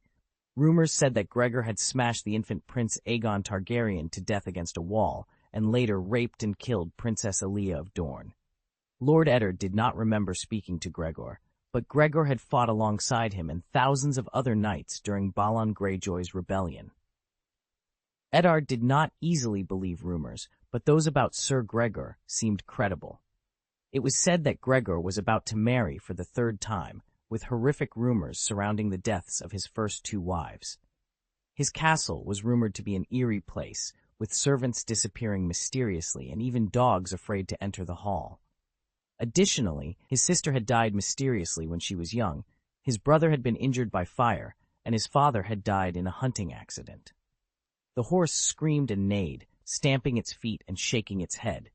Sir Gregor, clad in steel armor, viciously kicked it with his armored feet. The horse reared up on its hind legs, nearly throwing him off. After a struggle, Sir Gregor finally managed to bring the horse to the starting line at the edge of the field. The horn sounded, and Sir Gregor's horse bolted forward violently, while the Knight of Flowers' mare sprinted smoothly, like silk.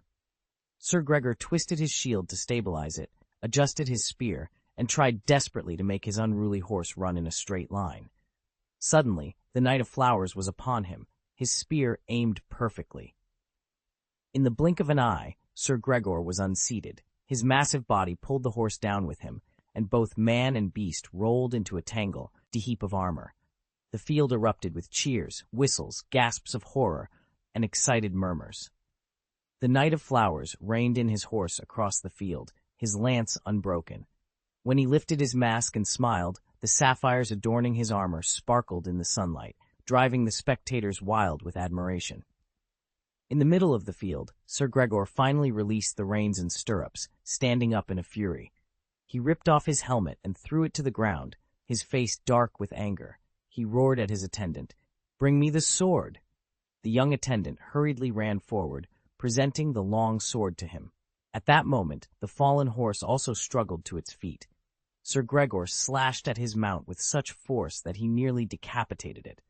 The cheers in the field turned to screams as the horse collapsed dead. Sir Gregor, now holding the bloody sword, strode purposefully towards the Knight of Flowers on the other side of the field. Everything happened so quickly. The Knight of Flowers called for his sword, but Sir Gregor pushed his squire aside and reached out to grab the reins of the knight's gray horse. Chapter 147, Hunter and Prey. Duke Eddard shouted urgently, "Stop him!" But his voice was drowned out by the cacophony around him. Sansa clutched her father's arm tightly, tears streaming down her face. "Father, please, save him," she begged.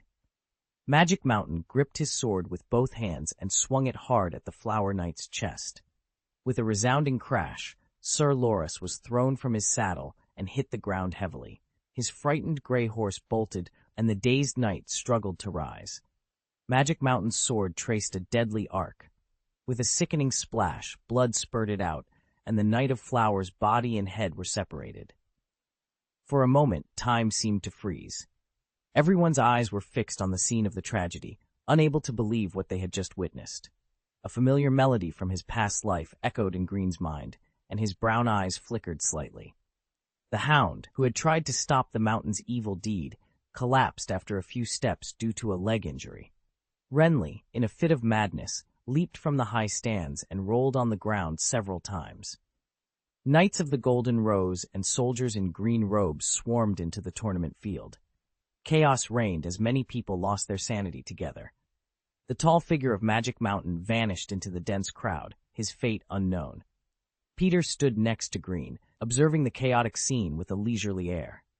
"Tyrell must have specially found a mare in heat," he remarked, a sly smile playing on his lips. "I guess that boy planned it in advance. Everyone knows Magic Mountain prefers horses that are big, bad-tempered, and wild." Greene nodded, his voice calm. 9 times out of 10, that's the case. Golden Rose was too proud. Otherwise, today's tragedy wouldn't have happened. Peter's pupils shrank, and he paused before responding. "It makes sense. Not everyone is willing to play games with the great nobles. I don't know if it's good luck or bad luck. It just so happens that Magic Mountain isn't." Greene turned to Peter, a look of helplessness on his face. "Lord Peter, Tyrell will hate Lannister to death now." In the distance, dozens of Lannister red-robed soldiers faced off against Tyrell's green-robed soldiers, a battle threatening to erupt at any moment. Peter shrugged and said, "I heard that the Duke of Highgarden loves his youngest son the most. Alas, it took a lot of effort for the 7 Kingdoms to be peaceful for a few years." Greene hid his disdain for Petter. "Lord Petter, let's go over there. I think the Prime Minister needs some help." Everything had happened too suddenly. Duke Eddard sighed, looking at his sobbing daughter clinging to him. He needed to stabilize the situation before a bigger conflict erupted, but he couldn't leave Sansa alone. Sansa's tears flowed freely. Why did such a beautiful Knight of Flowers have to die? Would everyone forget his appearance and name over time, with no songs to praise him? How sad. Greene and Petter pushed through the crowd and approached Lord Eddard. Greene glanced at Sansa, her face stained with tears. It was very noisy, so he raised his voice. "Duke Ned, please leave Miss Sansa to me. I will arrange for escorts to send her safely to the Prime Minister's tower." Hearing Greene's voice, Sansa barely controlled her emotions. She let go of her father's hand, lowered her face, and gently wiped the corners of her eyes with the back of her hand. Duke Eddard nodded, patted his daughter, stood up, and strode down the stands. Sansa needed to rest, so Greene and the guards escorted her out of the tourney arena, with Petter following closely behind. Sansa, at least, was safe for now. Sansa regained a semblance of calm as she climbed into Crabbe's carriage. "Count Greene, thank you for your help, and—" Her voice trailed off as her wet eyes met those of the strange man sitting opposite her, who had been staring at her intently. The man was dressed in a manner reminiscent of a monk. He was very short, with a pointed beard and a few strands of silver in his hair, appearing to be about the same age as her. Ather. Greene, standing next to the carriage, introduced him. "Miss Sansa, this is Lord Petter Baelish, the finance minister of the Royal Council." Sansa's etiquette was impeccable. "It's an honor to meet you. I'm Sansa Stark." Greene suddenly thought of something. It seemed that neither Sansa nor Arya exhibited the arrogance typical of a duke's daughters. This was very different from Little Rose's people-friendly image. Greene could sense that Little Rose's behavior of ignoring other nobles, except for Queen Cersei, was deliberate. Although she didn't show any abnormality on the surface, she always reserved her opinion. Generally speaking, the 2 daughters of the Stark family had a kind of simplicity that set them apart from other dukes' daughters. Greene gave a few more instructions and then left, leaving the rest of the escort mission to Petter Baelish, who had volunteered. Both the Knight of Flowers and the Magic Mountain had encountered accidents. Greene was now the champion of the lance competition in the tournament. As usual, the king and queen would receive him together, and he would also collect the reward of 40,000 golden dragons. In the carriage, a smile appeared on Peter's lips, and his eyes never left Sansa's face. "You have the looks of a Tully," he remarked. After a pause, he added, "Sansa, don't be sad anymore. You are better suited to laughter." Sansa was a little confused. Peter's gray-green eyes kept staring at her, but she felt that he was looking at someone else. This feeling was strange. Peter's voice was hoarse. "Kate, your mother." Sansa blinked and asked, "You know my mother?" Peter's face softened. "Child, Kate and I grew up together in Riverrun. She is the queen of love and beauty in my heart." Not long after Greene returned to the tournament, Duke Eddard assisted King Robert in quickly calming the chaos, temporarily suppressing the outbreak of hatred. As the champion of the lance competition, Greene first circled the field to accept the cheers of the audience. Then, with Jaime's livid face watching, he placed the queen's crown of love and beauty on Princess Myrcella's head with both hands. Seeing the somewhat shy Myrcella made King Robert laugh, and everyone around him also showed kind smiles. Queen Cersei was very satisfied with Greene's actions. Greene, who won the tourney in King's Landing, would soon be famous in the Seven Kingdoms. At the same time, the Messiah who wore a flower crown at the age of 8 would also be known to the Seven Kingdoms, and everyone would praise her. Daughter, as she was when she was called the Light of the West. Queen Cersei raised her chin, and naturally, the daughter of the lioness would tower over the other daughters. That afternoon, Balon Swan of Stonehelm defeated Jarlob Thrall of the Summer Isles in the final of the 100 Steps shooting and won the archery championship. Nearly 40 people participated in the group close combat, most of whom were free riders, mercenary knights, and new knight squires seeking fame. Armed with blunt weapons, they fought each other in a field filled with mud and blood. One moment, they formed teams to join forces against the enemy, and the next moment, they started fighting among themselves. The alliances fell apart as quickly as they were formed, until only one person was left standing. The final winner was Menton Weishai of Whispering Castle.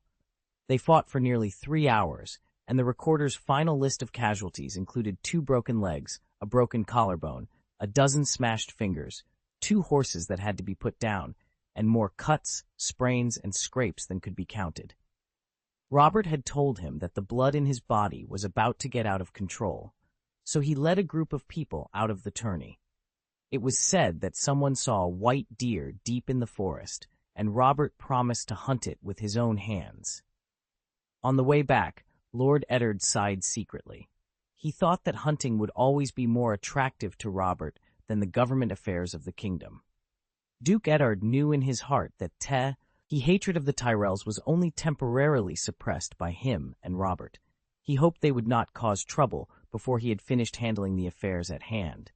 The accident in the game would also be interpreted as a conspiracy because Highgarden had lost the son of the Duke, and now was the time when hatred was strongest. War would break out if not careful.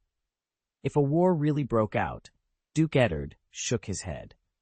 There was only one way to bring Robert back from his obsession with hunting immediately, and that was to fight. Faced with Robert's warhammer, smart people would choose to go home. Prime Minister's Tower. Lord Eddard met Arya at the top of the stairs, who was practicing standing on one leg. His younger daughter had been getting better and better at this recently. "How was your practice?" he asked. "My whole body is sore from practicing." Arya happily reported on her progress, proudly showing off a large purple bruise on her leg. Lord Eddard inspected his youngest daughter's bruises and frowned. "Arya, I hope Syrio is not too harsh on you." Arya said proudly. "Syrio said every injury is a lesson, and every lesson makes us stronger." Syrio Forel's swordsmanship was well known, but he had Arya practice rolling back and forth and asked her to tie a black silk scarf to cover her eyes while she moved around. Arya told him that Syrio taught her to use her ears, nose, and skin to sense her surroundings. Duke Eddard asked worriedly, "Arya, do you really want to continue studying?" Arya nodded without hesitation and said excitedly, "Tomorrow we will start practicing catching cats." "Catching cats?" Duke Eddard was stunned. He sighed. "Maybe I shouldn't have hired this Bravosi man to teach you. If you are willing, I will let Jory take over and teach you sword skills. Otherwise, I can also ask Sir Barristan. In his youth, he was the best knight in the Seven Kingdoms." Arya shook her head firmly. "I don't want them. I just want Syrio." Duke Eddard rubbed his hair with a headache. He felt that any decent instructor could teach Arya the basics of slashing and blocking, without the need for blindfolded walking, somersaults, and jumping on one foot. Lord Eddard knew his youngest daughter's personality very well, and knew that it was useless to argue with Arya, which would only make her more determined. She would get tired of playing sooner or later anyway, so he didn't insist anymore.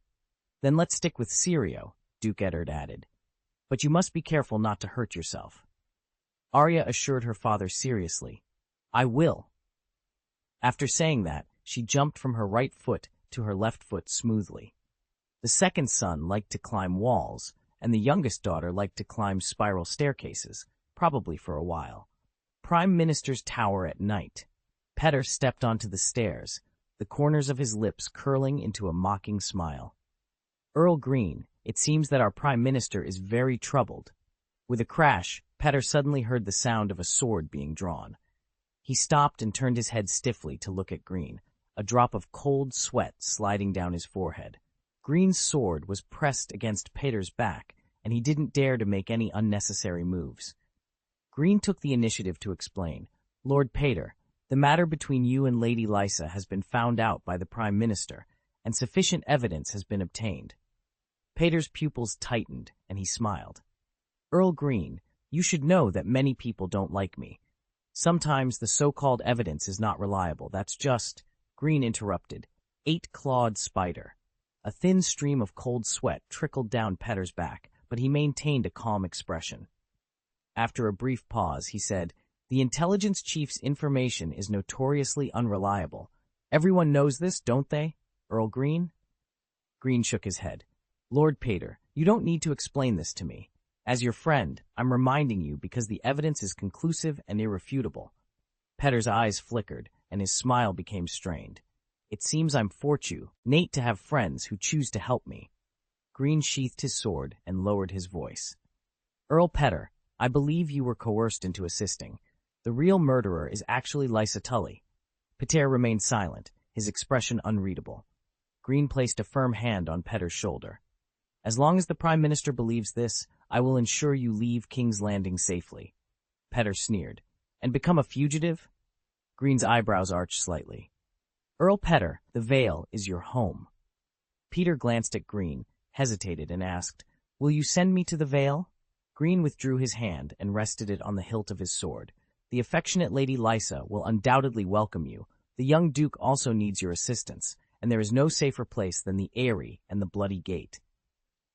"The nobles of the Vale cannot tolerate Lysa and me," Peter countered. "How could they be your opponents?" Greene replied confidently. Peter fell silent, a look of shock flashing across his face. "You want to use me to create chaos in the Vale?" Then, he looked at Greene with disbelief. "Are you planning to destroy the Arryn family?" Greene spread his hands. As expected of Lord Petter, only the blood of the Arryn family can quell the hatred on the Crabclaw Peninsula. I can't hide my intentions from you, so, after we return to the Vale, we will still be friends." Petter took a deep breath and composed himself. "Count Greene, cooperation requires trust, but I don't see your sincerity." Chapter 148, Together. The torches on the wall cast flickering light and shadows.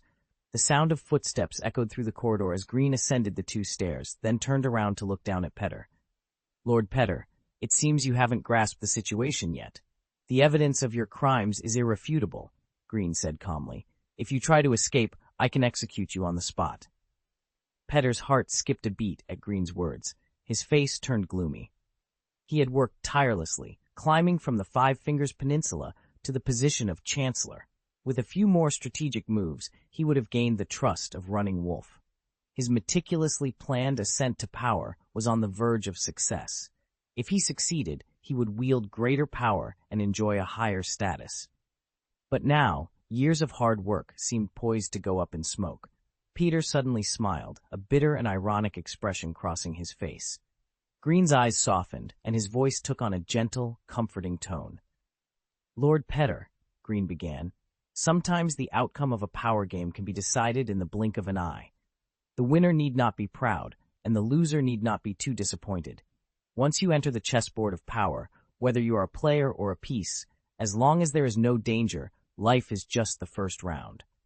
Petter had to admit that Greene's words offered some comfort. At least he wasn't as frustrated now. The sudden change had shaken him, especially under Greene's death threat. But Peter was a determined player in the game of power. "Perhaps the wealth in my hands will interest you in a new deal between us," Peter suggested. "Lord Peter, you need that wealth more than I do. We both know that gold is the fastest way to gain support. I can't endanger your safety because of my greed," Greene replied. Peter adjusted his collar slowly before speaking again. "Earl Greene, it seems my second round can only be in the valley." Greene descended another step and said, "The valley is a nice place." Petter's eyes trembled as he muttered, "It's also a dangerous place. The nobles of the valley will not support me. Lady Lysa and the young duke will support you. This will be easy for you," Greene reassured him. After a moment of silence, Petter raised his eyes and looked directly at Greene. "Earl Greene, what exactly do you want to do?" Greene descended another step and patted Petter's arm. "King's Landing awaits your return, Lord Petter." Peter raised his head and stared at Greene for a while before withdrawing his gaze. He habitually raised the corners of his lips, his voice returning to its usual calmness and elegance. "Earl Greene, what do you want me to do?" "Earl Petter, as wise as you are, you don't need anyone to teach you how to walk, right?" Greene replied. "I have before me a man of true wisdom," Petter said, glancing at the dark corner.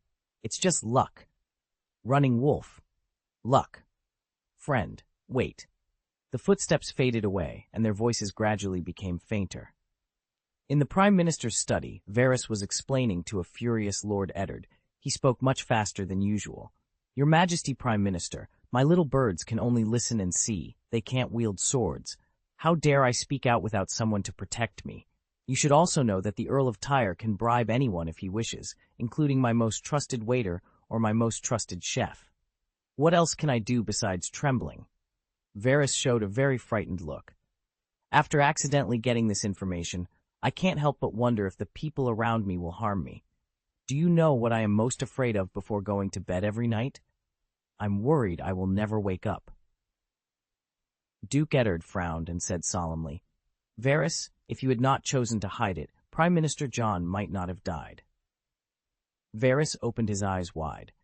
"When I knew about that, did you know how bad Prime Minister Jon's health was? How dare I steal his?"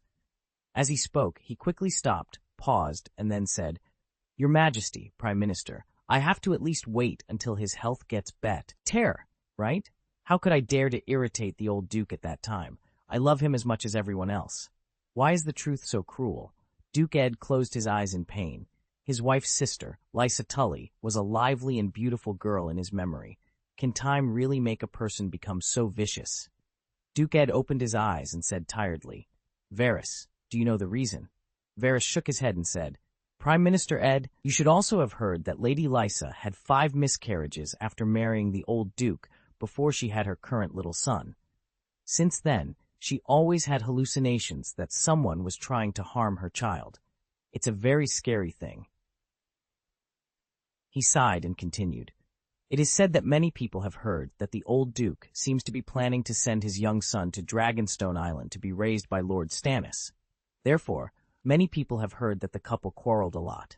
Varys held his hands together, lowered his voice, and said, "Judging from the results, the separation of mother and child deeply stimulated Lady Lysa, who could not bear the stress. But who could have imagined that it would bring such terrible results?" After saying that, he shrank his thick, short neck. Duke. Gods, how could this be? The crimes Lysa committed cannot be forgiven for any reason. How should Lysa be tried next? Catelyn would be devastated when she found out the truth, but I couldn't hug her. Without his mother, how should little Robert settle in the Eyrie? The young son is Jon's only bloodline, and he and Robert should be protected and raised well. And Peter, Duke Eddard's tall and strong body stood up from the chair, strode over and picked up the Ice Tribe sword hanging on the wall. Its blade was as dark as black smoke. Duke Eddard was filled with murderous intent. Varys took a few steps back, trying his best to reduce his presence. Dong dong dong. There was a knock on the door. Before Duke Eddard could respond, the door was pushed open, and Petter was pushed into the house by Greene. Petter almost fell down in embarrassment, but he managed to steady himself. Shameless Petter! Petter heard Lord Eddard's angry voice, and in his sight was a huge sword with a cold light. Lord Eddard had already met 5 witnesses besides Xu Fu, all of whom had served Jon. The evidence was conclusive, and Lord Eddard had no patience to listen to Peter's cunning excuses. Only before execution would he look into Peter's eyes according to tradition and listen to his last words.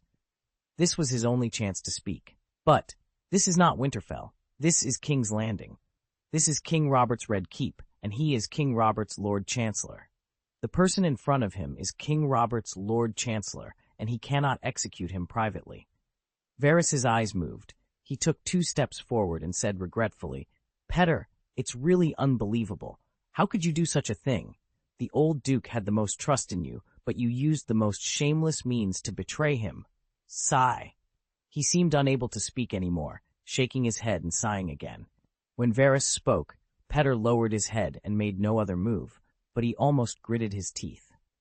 Duke Eddard finally suppressed his murderous intention and hung the Ice Tribe sword on the wall again.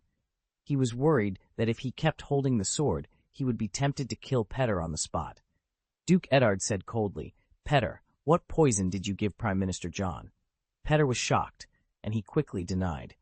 "Your Majesty, Prime Minister, I did not participate in the poisoning, I swear." "Littlefinger, only the White Walkers will believe your oath." Petter said sincerely, "Prime Minister, I am telling the truth. I admit that I gave the Tears of Lys to Lady Lysa, but I never thought in my wildest dreams that she would poison her husband." Lord Eddard's eyes were sharp. He stared at Petter. Petter Baelish's face was a mask of desperation as he tried to explain himself. "Lysa, she said she was worried that I would betray her. She threatened to send me to the stranger with the Tears of Lys that I personally sent." Duke Eddard Stark's patience snapped. "That's enough," he roared, his voice thick with anger. "I don't want to hear about your sordid affairs." Before Peter could respond, Grim's scabbard struck the back of his leg, sending him crashing to his knees on the stone floor. He let out a pained cry. "Ouch!" Wallace, standing nearby, exclaimed in surprise. Grim pressed the scabbard against the back of Peter's neck. "Petyr, Duke Ned is not interested in your crimes of adultery," he said coldly. Peter, his hair damp with cold sweat, stubbornly insisted, "But I am telling the truth, I swear to the gods." Grim's eyes narrowed slightly. He paused, then turned to Duke Eddard. "Duke Ned, when Lysa Tully is brought to King's Landing, the truth will come out. Peter is a criminal, but he is also a witness." Duke Eddard understood the underlying message in Grim's words. He nodded slightly. "Guards!" he called out. The study door swung open, and Jory Castle, along with several northern guards, strode in. "In the name of King Robert, and in the name of the Hand of the King, take Petter Baelish to the dungeons." The dungeon of the Red Keep had 4 levels. The cells on the top floor, with their narrow windows, housed common criminals. The second floor had small single cells for noble prisoners. The third level, known as the Black Cells, were smaller and devoid of light, reserved for the most evil and dangerous prisoners. The bottom floor was the torture chamber. The next morning, in the gardens of Maegor's Holdfast, Queen Cersei took a sip of summer wine. She wore a dark red dress with a high collar, adorned with various exquisite gems. Sansa Stark couldn't help but stare at Queen Cersei, mesmerized by her beauty. Cersei's green eyes met Sansa's, and she smiled sweetly. "Good girl, come here quickly." Sansa bowed obediently. Cersei's smile widened as she looked at the shy girl. "I've always wanted to take a good look at you. I've been busy lately, but I finally found the time. How are you finding life in the Red Keep?" Sansa replied politely, "Your Grace, thank you for your concern. This place is wonderful. Everyone is kind and friendly to me. I like it very much." Queen Cersei patted the chair next to her. "Come, sit beside me." "Yes, my queen," Sansa said, sitting down next to her. "Dear Sansa," Queen Cersei said, placing a soft hand on Sansa's wrist. "You are such a beautiful child. Joffrey has told me that he is very fond of you." Sansa's eyes lit up with joy, forgetting the etiquette taught by Septa Mordane. "Really? Cersei's green eyes sparkled as she smiled softly. Of course, it's true. You are so lovely. I am very happy to be with you. Sansa blushed, overwhelmed by the queen's affection. Queen Cersei reached up and gently stroked a lock of Sansa's auburn hair, her fingertips brushing against her cheek. Gods bless you, my dear. I will bless you. As Greene approached, he observed the warm scene between Cersei and Sansa, who looked as close as mother and daughter. He blinked, realizing Cersei's intentions. The little wolf girl was completely defenseless. Greene sighed inwardly. Joffrey had also performed admirably at the banquet during the tourney, captivating little Sansa. Cersei was a master of manipulation, and Joffrey had inherited her skills. They were indeed mother and son. Approaching them, Greene said politely, "Your Grace, Lady Sansa." Queen Cersei smiled. "Earl Greene, is there something you need?" "Any results?" Greene asked, nodding slightly and glancing at Sansa, who was standing next to Queen Cersei. Sansa was about to rise, but Queen Cersei gently stopped her. "Sansa, I almost regard you as my own daughter," Queen Cersei said kindly. "I can see that you truly love Joffrey. Sooner or later, we will all be family. It does not matter." "Family?" Sansa's face turned red with shyness and excitement. Greene withdrew his gaze, paused for a moment, and then said, "Queen Cersei, the murderer has been found, and a seat in the royal council has been vacated." "Queen, sir." Sai thought for a moment, and then said leisurely, "This is good news." Greene responded respectfully, "Your Highness Cersei, nothing is beyond your expectations. Everything is under your control. Please forgive my presumptuousness, but I must praise you. The gods have bestowed all good things upon you." Greene was a loyal subordinate, always attributing success to Queen Cersei. She raised her chin slightly, picked up a glass of summer red wine from the table, and took a sip, clearly in a good mood. "Lord Greene, my children enjoy your lessons," she remarked. Sansa quietly observed Queen Cersei's every move, her eyes full of admiration. She thought to herself, "I will marry Prince Joffrey. I will be a good wife like my mother, and a good queen like Queen Cersei in the future." Chapter 149, Black News. The scenery of Megta Garden was intoxicating. A sea of colorful flowers stretched as far as the eye could see. Greene stroked his chest and nodded. "Your Highness, this is my greatest honor." Queen Cersei tapped her chin, picked up a jeweled wineglass, took a sip, and suddenly asked, "Earl Greene, how long will it take for your men to arrive?" Greene glanced at Sansa beside him and replied respectfully, "Queen Cersei, 10 days at the latest." "Very good," Queen Cersei said, seemingly lost in thought. Greene and Sansa did not disturb her. Sansa Stark was captivated by Cersei's charm. The promises made by Queen Cersei were grand and enticing. Her mind was now filled with beautiful visions of being with Joffrey. Family, responsibility, honor. Greene sighed inwardly. The little wolf girl in love had yet to understand the harsh reality of winter. Alas, those who are capable must work hard.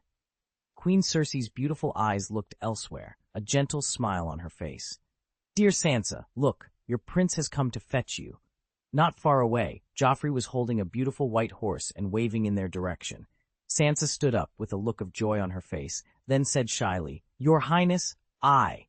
Queen Cersei shook her head helplessly and said lovingly, "My lovely Sansa, go quickly, don't keep your prince waiting." After Sansa left, Queen Cersei's gentle smile vanished. What a simple and good child.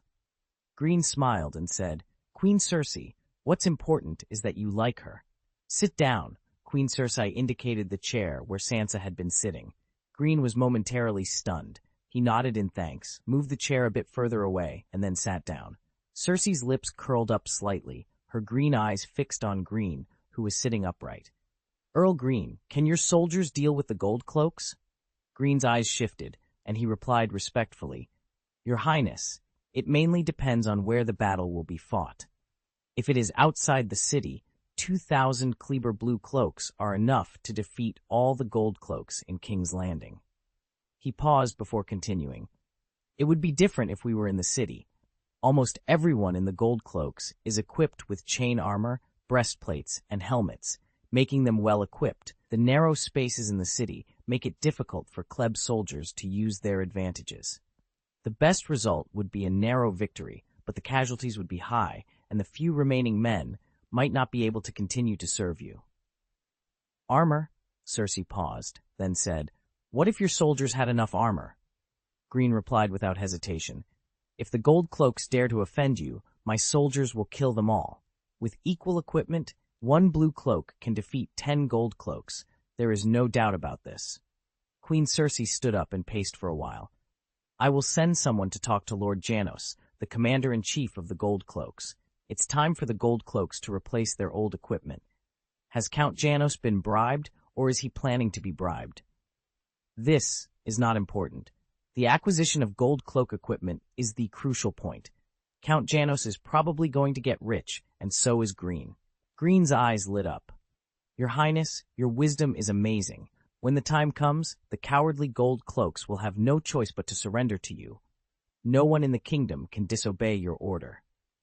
Queen Cersei walked up to Greene with a wineglass in one hand. Smart Greene, you seem to have guessed what your queen is planning. Greene lowered his eyes slightly and said respectfully, the responsibility of the Kleb family is to protect the safety of the queen. After being stared at by Queen Cersei's green eyes for a while, Greene began to feel a bit uneasy. The corners of her lips curled up imperceptibly. After a pause, Queen Cersei moved and sat on Greene's lap, gently wrapping one hand around his neck. Greene clearly felt Greene stood rigidly under the imposing aura of Queen Cersei, his body stiff and unmoving. She swirled the wine in her glass with a smile and asked, will you do anything for the queen's safety? Greene's Adam's apple bobbed as he replied, yes, Queen. Cersei's expression softened, her beautiful eyes locking onto his.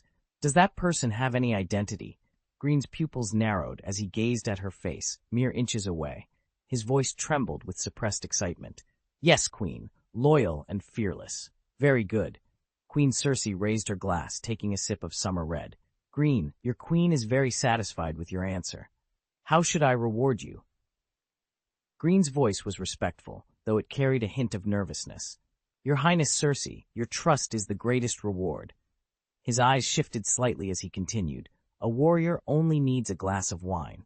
Queen Cersei's smile deepened, and she happily complied with Greene's modest request. The clumsy Lord Greene savored the warm summer red. Outside the garden of Maegor's tower, Greene paused, looking towards the throne room.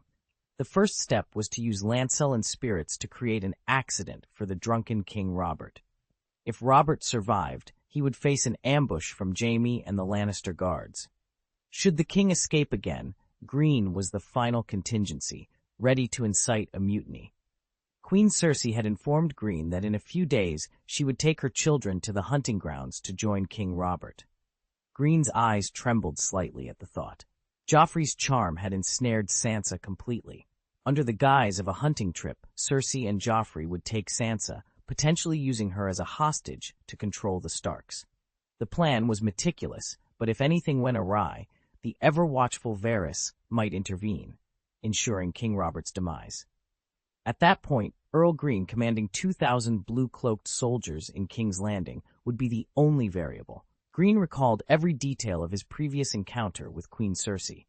He flicked his blue cloak, embroidered with swamp marigolds, and took another step. His mind was sharp and perceptive, understanding Queen Cersei's true nature. The gentler she treated him, the more sinister her intentions. Greene played his role well. To Cersei, he appeared as a young man ensnared by her charm, someone she could manipulate or dispose of at will. As Greene walked, he glanced back at Maegor's tower. If King Robert could be eliminated through an accident or ambush, it would be a victory for everyone involved. Greene would likely be appointed commander-in-chief of the Gold Cloaks, as Cersei had promised. However, if he rose to power through a mutiny, he would become the scapegoat, possibly alongside Duke Eddard, Robert's brother-in-law. The plan seemed flawless, but Greene sighed. Cersei seemed to have overlooked the possibility of another mutiny. The Starks might surrender for the sake of their children, but would Greene, with his troops and resources, surrender as easily as Cersei assumed? As a temporarily wifeless and childless earl, Greene had no immediate weaknesses. Cersei's schemes were indeed arrogant. Had she underestimated the consequences if Greene resisted? She planned to use the Gold Cloak's equipment to arm her soldiers, a typical Cersei move. Perhaps she had considered it, but a young man secretly admiring her could meet her alone at any time and signal with a cup. Cough! Greene sighed inwardly.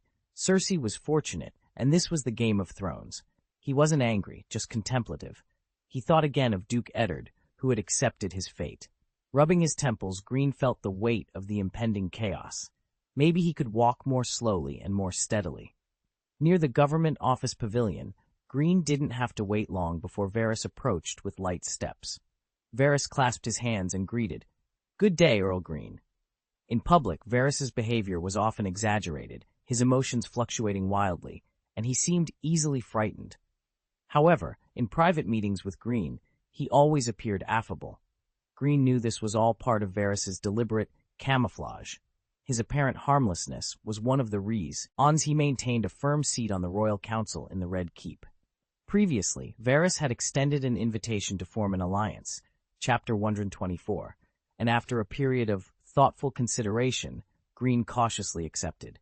Both agreed that Littlefinger was a troublemaker who could easily disrupt the situation. To show his sincerity, Varys took on the task of finishing the attack. Consequently, Greene's original secret ally, Petyr Baelish, was sent to the dark prison by him and Varys, forming a new secret alliance between Greene and Varys. Their political goal was selfless, to usher in a truly good king for the people of the Seven Kingdoms, who were suffering from poverty.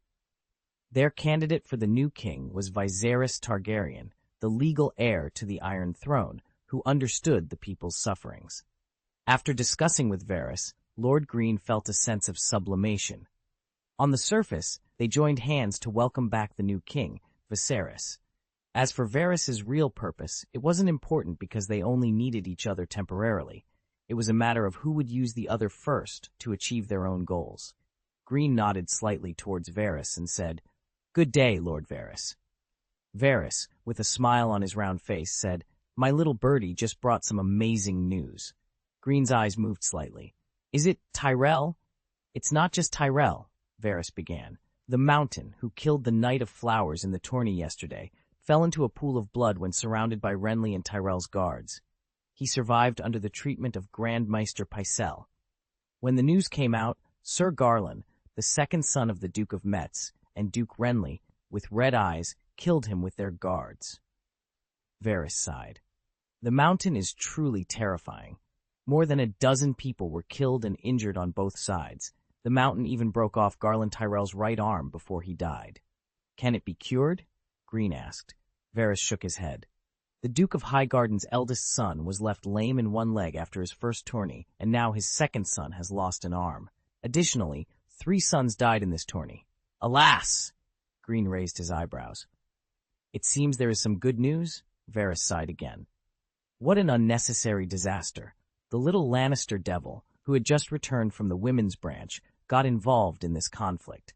He was slashed on the face. The sword wound went from under the left eye to the right side of the chin. Half of the nose was missing, and a piece of the lip was gone. There was blood all the way when he was carried away, and Maester Pycelle is going to be very busy." Greene frowned slightly, tapping the railing of the pavilion with his slender fingers. He turned to Varys, worry in his eyes. "Lord Varys, is Tyrion's injury serious?" "I don't think it's life-threatening." Varys's eyes trembled. "I heard the injured area was so painful that doctors couldn't clean it. They had to feed him a lot of poppy milk to put him out of pain temporarily." Greene closed his eyes. After a moment, he opened them and said calmly, "Lord Varys, the situation in the southern part of the kingdom has become increasingly serious. Is this beneficial to His Majesty?" The Majesty Greene referred to was Viserys in Essos, a code word only he and Varys understood. Varys nodded slightly. Duke Tywin, who had ignored Aerys II's orders for nearly a year, suddenly appeared outside King's Landing with a 12,000-man Lannister army and demanded entry. Although I strongly opposed the Lannister army's request to enter the city, His Majesty accepted Maester Pycelle's suggestion and opened the city gate. King's Landing, with its tall city walls, fell in an instant, and the Targaryen Iron Throne was beyond saving. After a moment of silence, he added, "The betrayers in that war and those who benefited the most will be His Majesty's biggest opponents in regaining the Iron Throne." Greene said, "It seems that Tyrion's injury is good news for His Majesty because," Varys interjected, "a Lannister must pay his debts."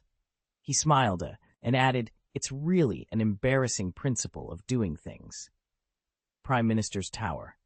Jon Snow, looking a little pale, lay on the bed, while Munton Waters' rotund body occupied the chair next to him. Jon had injured his leg in a close combat during the tourney and was now recuperating. He moved his injured leg slightly and couldn't help but groan in pain. Munton said naively, "Jon, the doctor said that your feeling of pain is a gift from the gods. It means the bones are gradually joining together, and the wound will heal quickly." "Damn it," Jon cursed before saying, "Munton, when my feet stop hurting, then it won't be too late to thank the gods." Munton pointed to the medicine jar on the table. "That's the poppy milk left by the doctor. Drink it when the pain is too severe." "I don't want to keep sleeping," Jon began, but was interrupted by a sudden bang as the door to the room was pushed open. Arya burst in, tears streaming down her face. "Brother, Bran, she stammered. "Black wings bring black news." Chapter 150, Black News 2, Arya. Jon Snow couldn't help but panic when he saw his sister crying uncontrollably. Despite his injuries, he pursed his lips tightly, his arms trembling as he used all his strength to get out of bed. His injured leg shook involuntarily, and Jon gasped in pain. Menton Waishwai initially wanted to help, but then he reconsidered. He immediately walked over, picked up the little girl standing at the door, and placed her in front of Jon. Then, Menton glanced at Jon, scratched his head, and left the room without saying a word, closing the door behind him. "Brother, Bran fell from the watchtower. Woo," Arya sobbed. "How is it possible? Bran is so agile. He has climbed almost every climbable place in Winterfell and never failed. Could it be?" Jon shook his head secretly. No one in Winterfell would harm the Stark family. So was it really an accident? Tears streamed down Jon's cheeks as he forced himself to calm down. "Arya, tell me, how is Bran now?" Arya's shoulder was sore from Jon's grip, but she didn't cry out in pain. She burst into tears again. "Father, they said, he hasn't woken up. I overheard. I came to find you." Jon hugged his sister tightly and comforted her. "Arya, Lady Catelyn will definitely take good care of Bran. Trust me, Bran will be fine." The atmosphere in the Prime Minister's study was heavy. Duke Eddard's serious and tense face concealed a look of sadness. Greene's eyes moved slightly, glancing at Varys beside him, and he asked with concern, "Duke Ned, do you need to take a rest?" Varys also echoed, "Prime Minister Ed, I believe they will be calm for the time being. You can deal with it tomorrow." Duke Ed just shook his head slightly and did not speak. Greene and Varys looked at each other, stopped making any sound, and stood quietly aside. After a while, Duke Eddard breathed a sigh of relief. He said, "Sorry to keep you waiting." After Duke Ed's words fell, Varys immediately took a step forward and said respectfully, "Your Majesty Prime Minister, Varys is at your disposal at any time." Duke Eddard nodded and said, "Are you sure Garland Tyrell's arm can't be healed?" Varys's tone contained regret. "Yes, Prime Minister Ed. In this tourney, no one can comfort the sorrow of the Duke of Highgarden. It is truly heartbreaking." Duke Eddard had just learned that his second son, Bran, fell from a high tower and fell into a coma. It can be said that he and Duke Metz felt the same way. Duke Eddard frowned and thought for a while, then suddenly said, "Where is Renly?" "Most of the people are in the Sept. Lord Renly is there too." After killing the Mountain, Duke Metz's second son also lost an arm. Duke Eddard felt a little irritable. As the royal minister of justice, Duke Renly did not wait for the king's trial and secretly joined forces with the Golden Rose on the street. The vassal behavior of killing Lord Tywin aggravated the conflict. In addition, Lord Tywin's second son was injured. Damn it. Duke Ed's eyes became sharp. "Varys, is it certain that Tyrion Lannister's incident was an accident?" Varys held his hands together, shook his head slightly, and sighed. "There are hundreds of people present. They may be the murderers, or it may be an accident. It is difficult for us to prove it." Greene said, "Duke Ned, after Tyrion wakes up, it will be easier for us to confirm. If it is not an accident, maybe he can tell us who the murderer is." "Well, let's wait until he wakes up." Duke Ed looked at Varys and continued, "Thank you, Varys. You can go back first. If there is something wrong, I won't let these guys continue to cause trouble." Varys nodded and said goodbye. When he reached the door, he suddenly turned back. He apologized. "Prime Minister Ed, I was negligent in my duty. I forgot an important thing." Duke Eddard looked at Varys. "Petter is the royal minister after all. Now he is imprisoned in a dark cell. Some people in the Red Keep are panicking. I'm worried that malicious rumors will appear over time. Duke Ed nodded tearfully. Eddard Stark frowned and said, "Can't they be quiet for a few days?" Varys replied helplessly, "My suggestion is to deal with it as quickly as possible. There are still many Valley nobles in the Red Keep. After the death of Prime Minister Jon, most of the Valley people have taken refuge with Littlefinger. It is normal for them to have various speculations, but if time goes by, the truth may turn into slander." Duke Eddard thought for a moment and then said, "Varys, you are the chief intelligence officer of the Imperial Palace. It's up to you to explain to them directly." He closed his eyes in pain and after a pause said tiredly, "Let's wait a moment." Varys hesitated. "Prime Minister Eddard, are you worried that it will affect?" Duke Eddard waved his hand to interrupt Varys. He understood what Varys was going to say next, but it was not to hide his ugliness. Lysa Tully's crime was unforgivable, and he dared not leave Jon's only bloodline with that crazy woman. Therefore, Lysa Tully must leave the Eyrie and face trial in King's Landing. Duke Eddard said solemnly, "Varys, in the name of the Prime Minister, I will first contact the Valley nobles who are loyal to Jon and tell them the truth directly. I need them to ensure the safety of little Robert." Varys suddenly realized, "Prime Minister Eddard, I understand. I will protect the secret." After discussing some more details, Varys left the Prime Minister's study.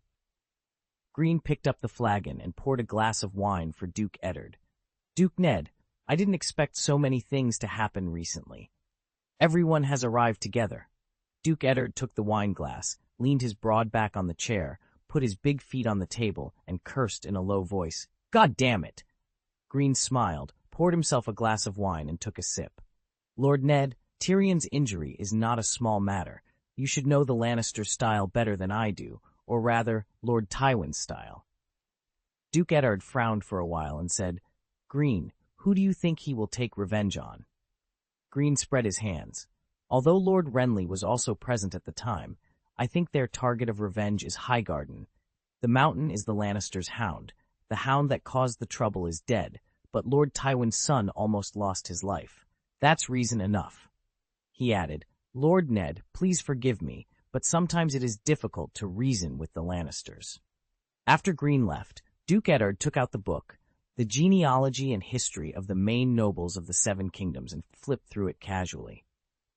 Although the results were unacceptable, the truth about Jon's death was finally investigated. However, he felt that this book contained another secret that had nothing to do with Jon's death but could not be ignored. Why did Jon, even though he was sick, insist on investigating Robert's bastard son himself? He felt as if he had caught something, but it quickly dissipated. Duke Eddard closed the book. What a boring book. He felt that he could not let himself relax for the time being. He was very worried about the child's injury and wanted to fly back to Winterfell immediately. Lord Eddard glanced at the book that had troubled him again, then stood up. A running wolf was not suitable for moaning in the house. The location of Robert's bastards had been found out clearly, and he planned to walk around in person like Jon. If nothing could be found this way, Duke Eddard was prepared to give up further pursuit, as it might just be his own overthinking. Duke Eddard took Jory and the guards and left the Red Keep directly. Steel Street, Tobmott's blacksmith shop. After Lord Eddard met the young man named Gendry under the guidance of Tobmott, he immediately recognized him as Robert's illegitimate son because Gendry looked so similar to the young Robert. Tobmott introduced, "Child, this is Duke Stark, the king's new prime minister." Gendry bowed shyly. Duke Eddard patted Gendry's strong arm with his big hand and said, "Good boy, I just came here to ask you a few questions, Ennis." Gendry brushed aside a lock of his newly let-down black hair and nodded. "Gendry, what did you say when Lord Arryn came to see you?" Duke Eddard asked, finding a place to sit down. "Sit down, my child." After Gendry took a seat, he replied, "Sir, Duke Arryn just asked some questions." Duke Eddard glanced at Gendry's dark hair, damp with sweat, and asked, "Do you remember what you said?" Gendry thought for a moment. "He asked me how I was doing, how my master treated me, whether I liked the job, and about my mother, who she was, what she looked like, and so on." Duke Eddard nodded slightly. "He asked about your mother? How did you answer?" Gendry shrugged. She died when I was young. I just remember her hair was yellow, she would sing to me sometimes, and she worked in a tavern. Duke Eddard reached out and touched Gendry's head. Good boy, I'm sorry to disturb you, just go back to work. He ruffled Gendry's thick black hair with his hands, feeling a familiar sensation. After Gendry left, Lord Eddard turned to Tobe, who had been silent. You know exactly who this boy is. Sir, I'm just an old blacksmith. I don't know anything I shouldn't know, Tob replied. Duke Eddard repeated patiently, You know exactly who this boy is. The old blacksmith's eyes were as stubborn as steel. This kid is my apprentice. Duke Eddard's lips curled up slightly. He nodded. If one day Gendry doesn't want to continue blacksmithing and wants to wield a sword, ask him to come to me. Until then, thank you for taking care of him. Sataya Women's Branch House. The girl was so young that Duke Eddard didn't even dare to ask her age. She had light red hair and a few freckles on each side of her nose. When he saw her, she was breastfeeding her baby. After a moment of silence, he asked, What's her name? The girl replied timidly, Sir, I named her Bara. She smiled and added, Sir, Bara looks really similar to him, doesn't she? She has his nose and his hair. Duke Eddard nodded slightly. She does indeed look very similar. He reached out and gently touched the baby's soft dark hair, the black silk slipping through his fingers. Eddard vaguely remembered that Robert's first child in the Vale also had the same slender black hair. The girl's eyes were filled with pleading. Sir, when you see him, if you are happy, please tell him how beautiful our Bara is. I will, Duke Eddard agreed. The girl's hope ignited. She looked at Duke Eddard with a serious face, her voice trembling. Please tell him that I have never been with anyone else. Sir, I swear in the name of the gods. Shataya said that I can raise him for half a year, take care of the child, and see if he will come back. So please tell him that I am waiting for him, okay? I don't want gold and silver jewelry. I just want him. He has always been very good to me, and what I say is true. Good for you. Damn it, Robert. Duke Eddard promised again. My child, I will tell him. I promise you that Bara will never have to worry about food and clothing.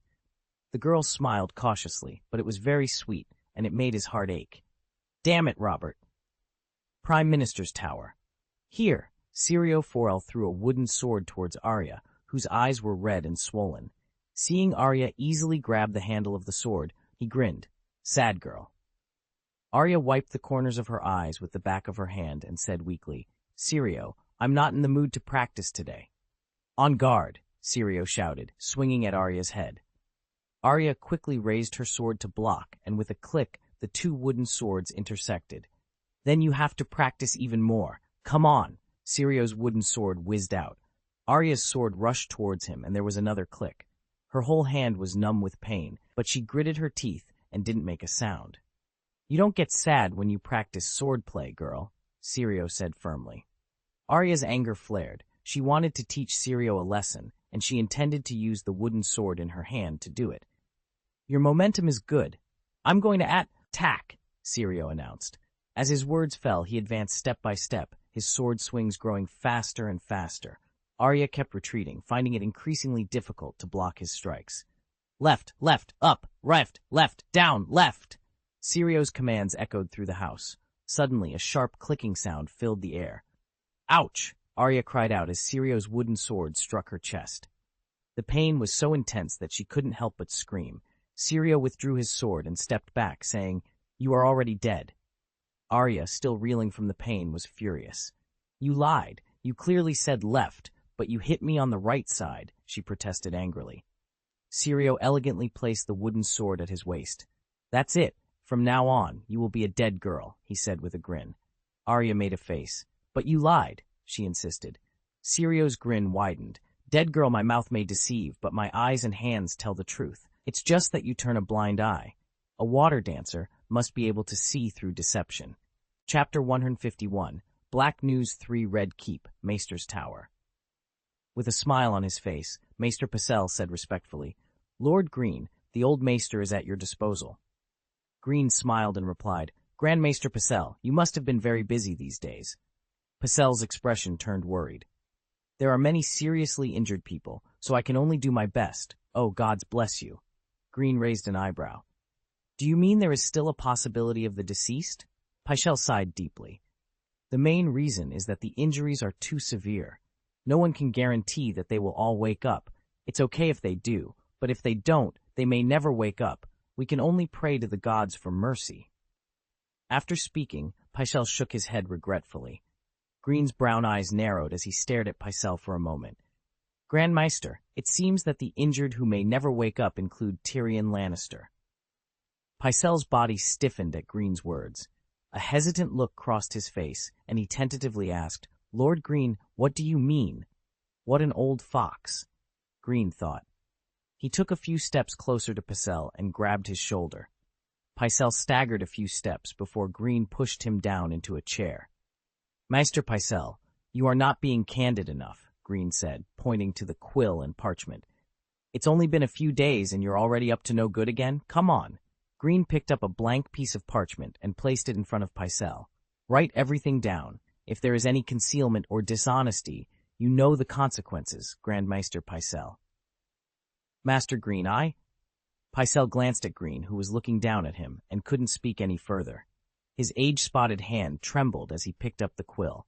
After writing a few lines, Pycelle suddenly burst into tears. Lord Greene, I can't betray Queen Cersei. Greene pulled out a dagger that Pycelle was all too familiar with, and the old Maester immediately fell silent. Maester Pycelle, do you want to blame Queen Cersei? Greene asked. Pycelle explained in a panic, but I am telling the truth. In order for the little devil's injury to heal as soon as possible, she hinted that he should sleep more, preferably all the time. This is what she hinted to me, really. Greene pulled a chair across from the table and sat down. Maester Pycelle, a hint is not a direct order. There must be no stain on the noble Queen Cersei. Pycelle looked like a panicked old man, but in his heart he was confused. Wasn't Earl Greene a member of Duke Stark's faction? Or had he always been Queen Cersei's man? Or was he hedging his bets? Or was there another big shot behind him? Who could it be? A Targaryen, perhaps? Pycelle asked carefully. Then how should I write it? Just write the facts. Don't you want to secretly kill Tyrion Lannister?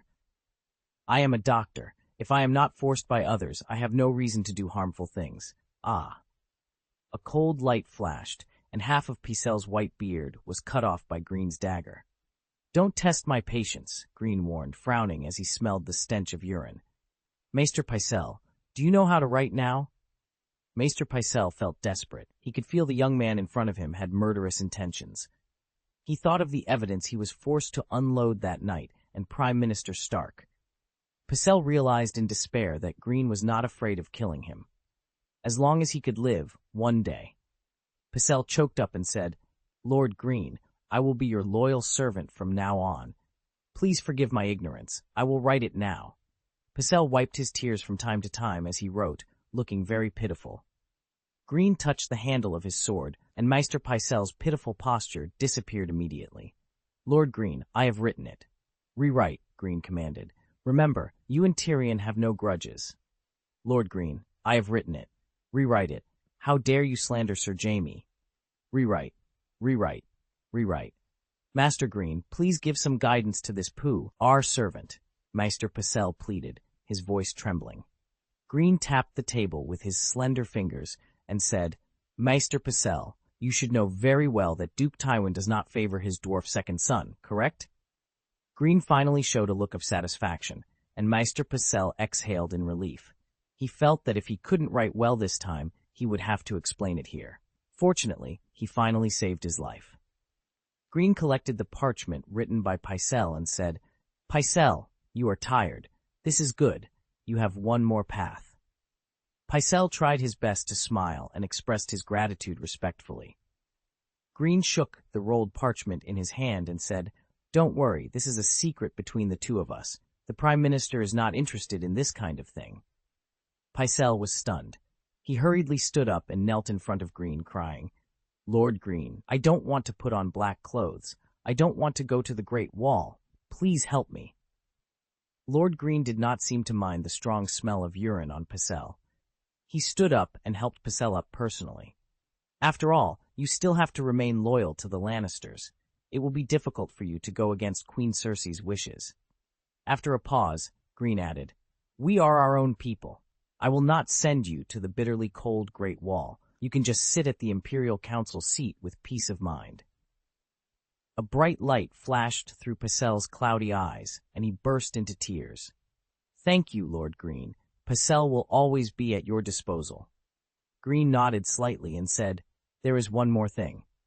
Pycelle, who had his face downcast, moved his eyes and said respectfully, "Please give me your orders." The corners of Greene's mouth curved slightly. He put his hand on Pycelle's shoulder and said, "Maester Pycelle, I thought we were already our own people, but your previous performance disappointed me." Greene noticed that Pycelle's body stiffened for a moment. "It seems that you also realized that it was a mistake not to be honest with me, and you actually made a mistake." Pycelle's eyes were full of fear, and he hurriedly said, "Lord Greene, under your guidance, I will never dare to do this again next time. I promise, I swear to the gods." Greene patted Pycelle on the shoulder. "Very good, I believe you this once." Before Pycelle could breathe a sigh of relief, Greene continued, "This time, you can choose for yourself." Pycelle's heart skipped a beat, and he said tremblingly, Sir, what? Choose." Greene looked out the window, paused, then looked back at Pycelle. "Before sunrise tomorrow." Greene looked at the old Pycelle and said, "Whether it's a finger or an ear, you can choose a body part and send it to me before sunrise tomorrow." Pycelle said in horror, "Lord Greene, I have." Greene interrupted, "I can also help you choose." Pycelle slumped on the stone slab on the ground like soft clay. Greene looked down at the despondent Pycelle and said coldly, "The prerequisite for being a good person is to be honest. Otherwise, how can we trust each other? If there is no trust, how can we let you continue to sit in the royal council with peace of mind?" Pycelle suddenly raised his head, gritted his teeth, and said, "I was originally the royal minister." Greene didn't mind Pycelle's rebuttal. He just looked at him quietly. Pycelle quickly realized what he had just done and expressed heart-wrenching regret and begging. Greene watched Pycelle's desperate performance patiently. He waited until Pycelle could no longer shed tears and then said, "Maester Pycelle, I will respect your choice." Pycelle said reluctantly, "Lord Greene, I know many secrets, and I can tell you them all, as long as you forgive me this time." With a bang, Greene pulled out the long sword from his waist, and the cold light on the sword made Pycelle scream. "I'll help you choose." Greene's eyes moved to Pycelle's neck. "Sit tight and don't move. You'll be fine soon." Pycelle peed himself again. My lord, I made a mistake and must accept punishment. I will. No, I will. Now." Pycelle stretched out a finger with a painful expression and begged, "I will cut off a finger now, and I will never dare to do it again next time. Please spare my life." After a moment of silence, Greene said with some disappointment, "Next time, you won't have the right to choose." Pycelle seemed to be crying with joy. "There will never be a next time, I swear to the gods." Greene patted Pycelle, who was still frightened. "Because there are too many injured, and you even hurt yourself in order to treat them. Maester Pycelle, you have really worked hard. Do not disappoint me." Greene sheathed his sword, ignored Pycelle, and walked away. Tyrion suddenly realized that he had no mouth, and the flat skin covered his teeth without any gaps. He was terrified. How could he live without a mouth? So he started running towards the city not far away. He was frightened. Am I dead? No, I am not dead. Although my mouth has disappeared, I am still alive. No, I am a lion, a lion. When Tyrion woke up, it was dark. His eyes were confused, and the outlines around him were blurry. Tyrion felt dizzy, as if he was running a fever and was very exhausted. Even the movement of raising his hands caused pain all over his body. He did not dare to move. There was a soft feather bed beneath him, a goose feather pillow behind his head, and a velvet canopy above his head. Where am I? Why here? Tyrion tried to remember. Sword. I was struck by the sword. My face. Tyrion was unconscious. Tyrion arrived at a wonderful place, a cozy cabin on the shores of the setting sun. The walls were a little crooked and full of cracks, and the floor was compacted earth, but it was warm. Tyrion didn't know why he was always smiling, and he always forgot to add wood to the fireplace, letting the fire go out.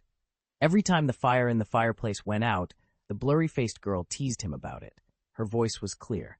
"My Tyrion, I thought you were omnipotent." He defended awkwardly. "That's the servant's job." The girl chuckled. "We have no servants." He grinned. You have me. I am your servant. The girl snorted. You are a lazy servant. How do you deal with lazy servants in Casterly Rock, Lord Tyrion? He chuckled. Kiss whoever is lazy. The girl was amused and giggled. No way. They will get beaten, I bet. He moved closer to the girl. No, let's kiss him, like this. As he spoke, he demonstrated. First kiss the fingers one by one, then kiss the wrist, yes, and then the inside of the elbow, and then kiss their funny ears. Our servants all have funny ears. He was so happy that he deliberately kept a straight face. Don't laugh. Then we kiss their faces, kiss their noses, there is a small mole on it, here, like this, and then kiss their cute foreheads, hair, lips, their, mouth, Time flew by so fast here. He and the girl lazily leaned on the bed, the sun shining on her hair, and she sang to him. He fell in love with a girl as beautiful as summer. Before falling asleep at night, the girl whispered in his ear, I love you, Tyrion. I love your lips. I love your voice. I love the words you say to me. I love the tenderness you give me. I love your face. He's a dwarf. My face? The girl smiled like a flower. Yes, yes, I still love your hand and its warmth. His love went deeper. It loves you too, my lady. The girl wondered. I love saying your name, Tyrion Lannister. It suits me so well, and I don't mean Lannister, but the other half, Tyrion and Tessa. Tessa and Tyrion Leon, Tyrion, my lord Tyrion. Tyrion saw clearly that the girl he fell in love with was Tessa. Tyrion was furious. He was roaring. Lies, all false, all for money. She is a daughter-in-law found by Jaime, a gift from Jaime, my wife of lies. Tessa's face gradually faded away, melting into tears. Even so, Tyrion could still hear. Her distant and weak voice called his name. The dream shattered. Maester Pycelle, why is he crying so sadly? Tyrion's eyes moved up just slightly as he vaguely heard a familiar voice. Earl Greene, I think he may be dreaming. Greene, and the other one is. Tyrion, why are you crying? Your hands, are you worried that you will become Varys's companion? Sure enough, it was Greene. He was very familiar with that tone of gloating. But where's Tessa? Where did she go? How dare she show up? Tyrion struggled to move his mouth. Tessa, Tessa, Tessa. Greene listened for a while, his eyes trembling slightly. He turned his head and said, Maester Pycelle, Tyrion keeps repeating the name Tessa. Who is she? Tyrion thought, yes, it's Tessa. Help me catch her before she escapes. Maester Pycelle observed Tyrion, who had gauze wrapped around his entire head, and said, Earl Greene, he may be waking up soon. Tessa, I wonder if it's a girl he's in love with. Tyrion, no, she's my wife. Yes, she is actually a female branch daughter. She was a gift from her brother to make him laugh. Tyrion's eyes shot open. A week later, Tyrion, leaning on the bedside, threw the mirror aside and said, Beautiful. He brought the wine glass in his other hand to his mouth, took a sip, and said, This is the real little Lannister devil. My father will definitely love me to death. Greene, who was sitting next to the bed, looked up and smiled. That would be a pleasant surprise. You can expect a kiss from Lord Tywin. Sir Jaime will be mad with jealousy. Tyrion tried to laugh, but ended up tugging at his wounds, which was both painful and joyful. When he stopped moving, Greene picked up the flagon and poured wine for Tyrion. Hiss! The dream was so wonderful. As he spoke, he took a sip of wine and continued, I dreamed that blue monsters all over the mountains and plains surrounded Casterly Rock City and were in danger. There were red corpses everywhere, and the fearless little devil walked through there alone. Tyrion took another sip of wine and said, The blue monsters shivered in front of the little devil, and they all gave way to a road with no end in sight. I walked through it with my head held high. Then, I saved Casterly Rock. Greene smiled and joked. It seems that the monsters all over the mountains and plains were swallowed up by the little devil. Ha ha! Hiss, the process is not important. What is important is that I saved the Lannisters' ancestral castle alone. Hey, don't interrupt me. It gets more exciting later. Greene shrugged. A grand celebration banquet was held for me in the hall of Casterly Rock. I sat on a high platform, and everyone raised their glasses to salute and cheer for the hero who saved Casterly Rock. The bards sang about the heroic deeds of the little devil. After the song was sung, Jaime left his seat and asked me to kneel down. Then he touched my shoulders lightly with his golden sword. When I stood up, the little Lannister demon became a knight. My father also smiled approvingly, so I won't mention this. His smile was so loving that it almost scared me awake. Beauties were waiting to embrace me. They called me the Lannister Giant. As he said that, Tyrion's expression changed. Although Tyrion's face was covered with many bandages, Greene could still see the lewd look on his face. Tyrion lowered his voice. My old sister actually tried to seduce me. She tried her best, but the little devil was indifferent. Even though it was just a dream, I still feel comfortable when I think of her trying to please me. Huh? A smile appeared on Greene's face, and he said, Tyrion, it is indeed a wonderful dream. Very wonderful. I wish your dream will come true.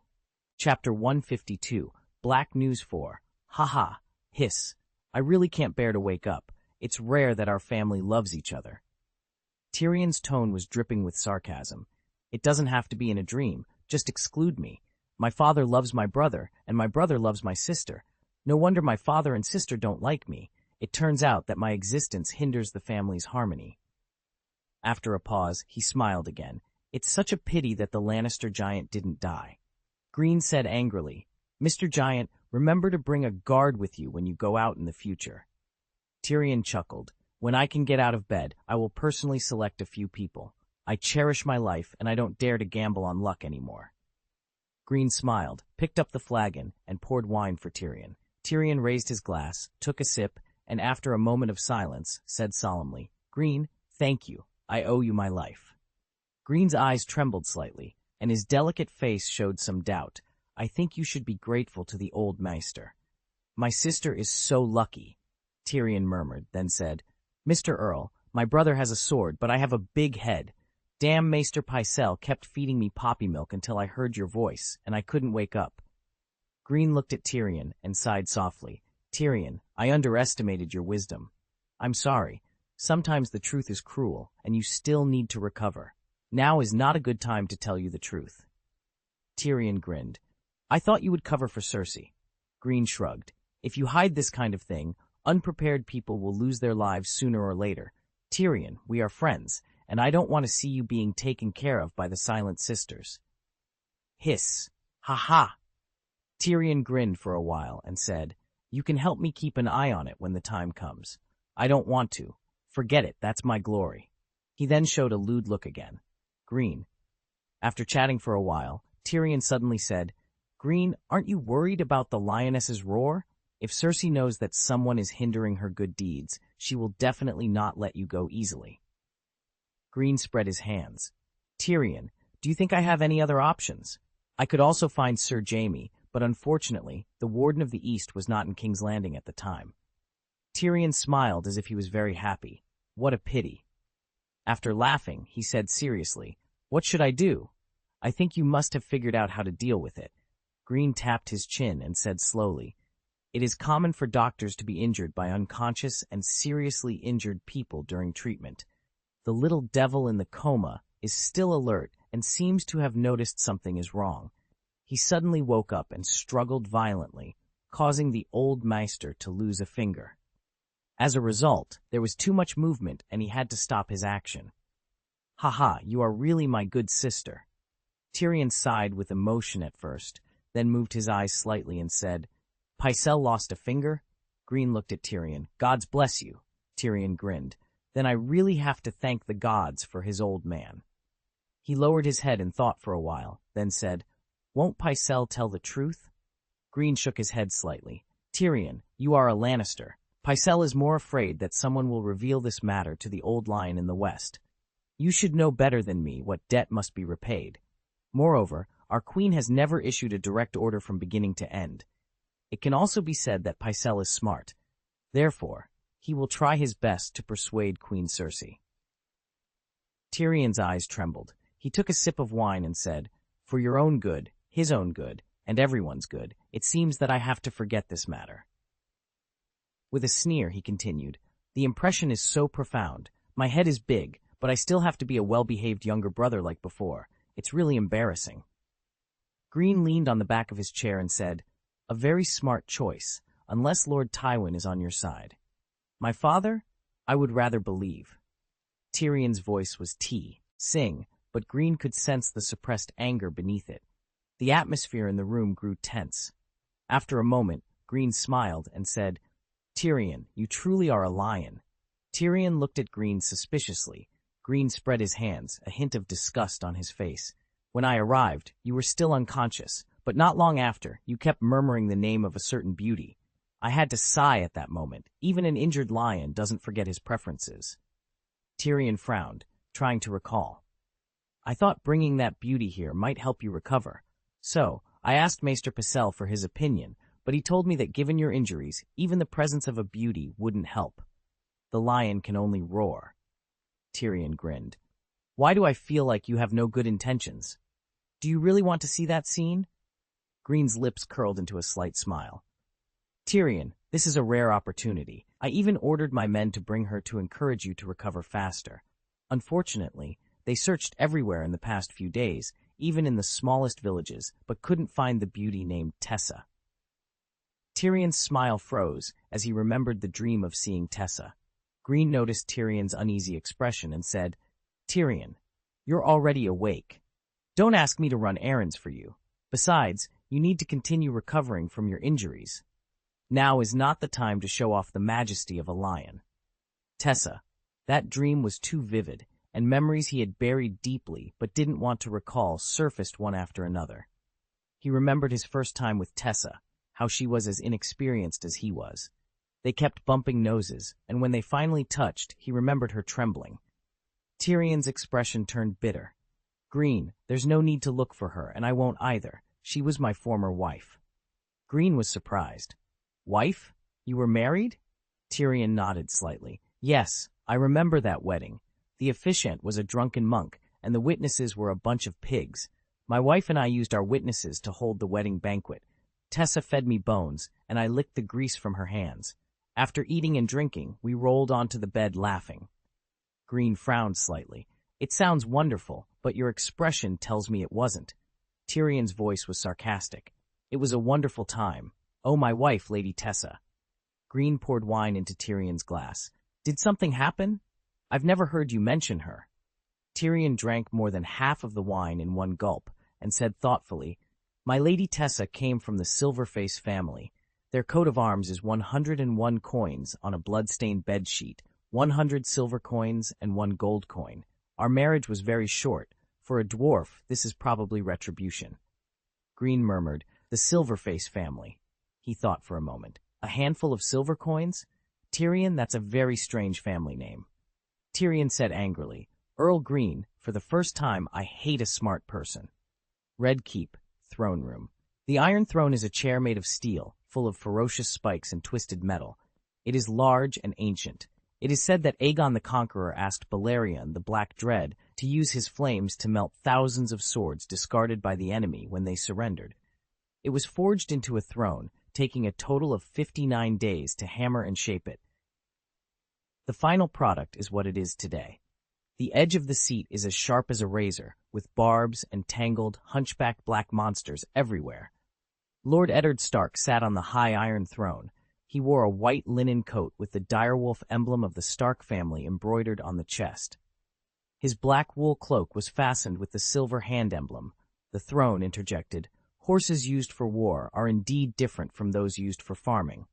This is a significant detail. Lord Eddard nodded, considering the villagers' words. But what makes you so certain they were Lannisters? He asked, his voice steady but probing. The middle-aged knight stepped forward, his face stern. Your Excellency, Prime, Minister, the Lannisters have been known to employ such tactics. Their men are well armed and well mounted, unlike common bandits. And the cruelty described here is consistent with the reputation of the Mountain and his men. Eddard's eyes narrowed. Gregor Clegane, he muttered under his breath. The Mountain was infamous for his brutality, and he was a known bannerman of the Lannisters. The old man who had been helped to his feet spoke up, his voice trembling. Sir, I saw one of them remove his helmet. He had golden hair, just like the Lannisters. A murmur ran through the crowd. Golden hair was a distinctive trait of the Lannister family, and it was rare enough to be a significant clue. Lord Eddard leaned back in the iron throne, the sharp spikes pressing uncomfortably against his back. He glanced at Varys, who was watching the proceedings with his usual inscrutable expression. What do you make of this, Lord Varys? He asked. Varys stepped forward, his voice smooth and calm. My lord, the evidence is circumstantial but compelling. The Lannisters have the means and the motive. However, we must proceed with caution. Accusing a great house without irrefutable proof could lead to dire consequences. Eddard nodded, his mind racing. He knew Varys was right. The Lannisters were powerful, and any accusation against them would need to be backed by solid evidence. We will investigate further, he declared. Send word to the Reach and gather more information. We need to confirm these claims before taking any action. The villagers looked relieved, though their faces still bore the marks of their recent trauma. The middle-aged knight bowed. Thank you, Your Excellency. We trust in your judgment.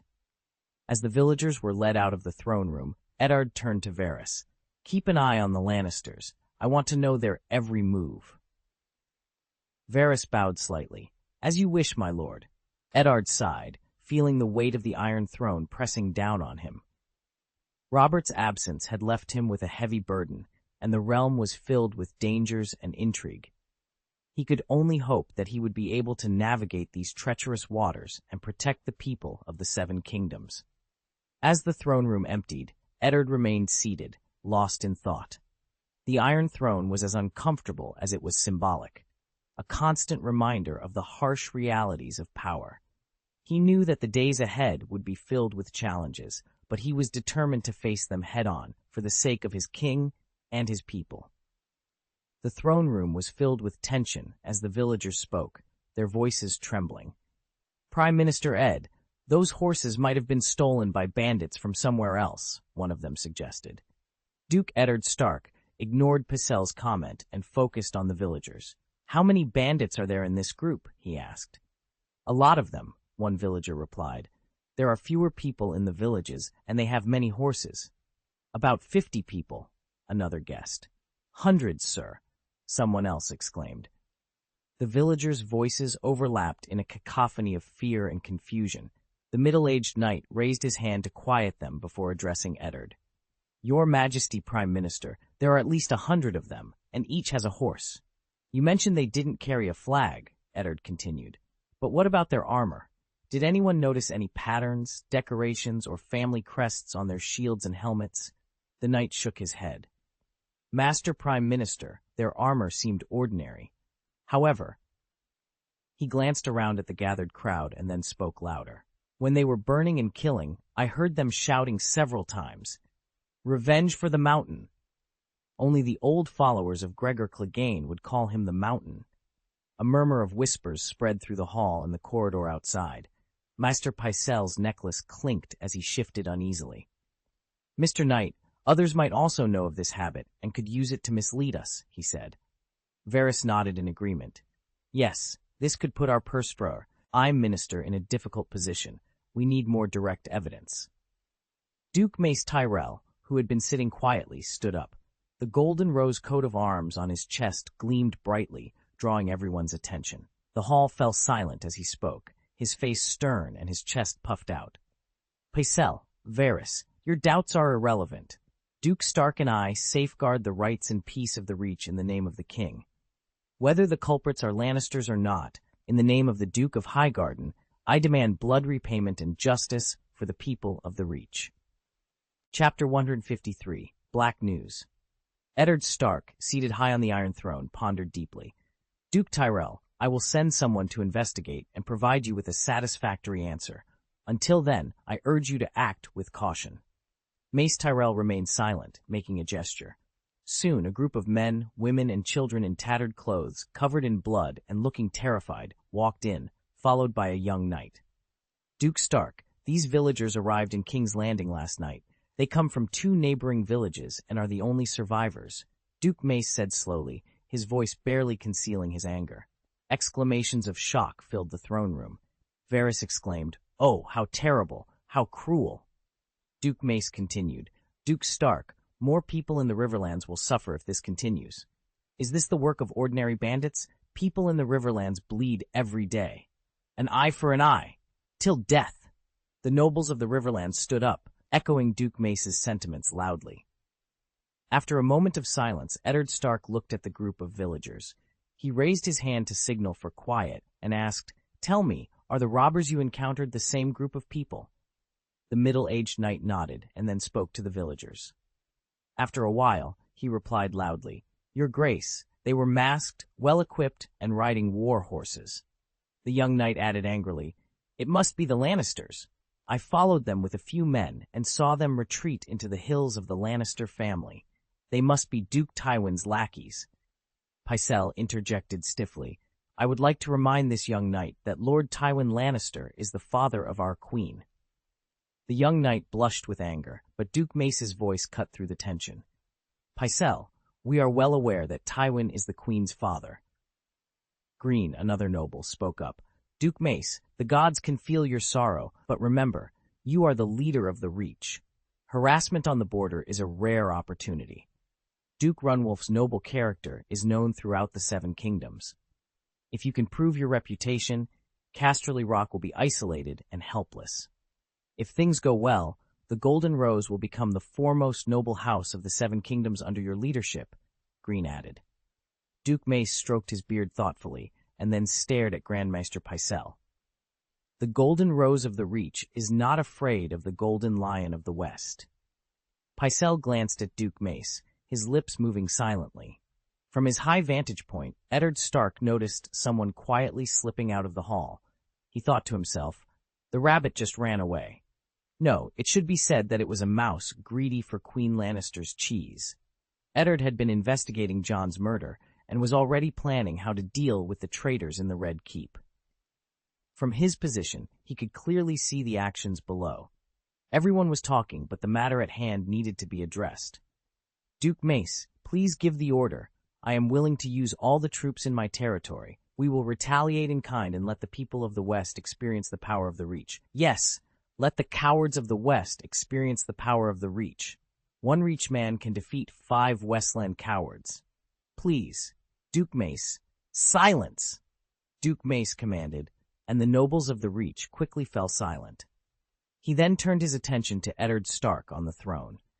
"Prime Minister Stark, until we receive permission from King Robert, the people of the Reach will only capture those bandits within our borders. I will restrain them." Eddard's gray eyes trembled slightly. He nodded and said, "Thank you, Duke of Highgarden." Running Wolf was genuinely impressed by the unknown head of the Tyrell family today. Lord Eddard felt that Tywin Lannister was more of a fox than a lion.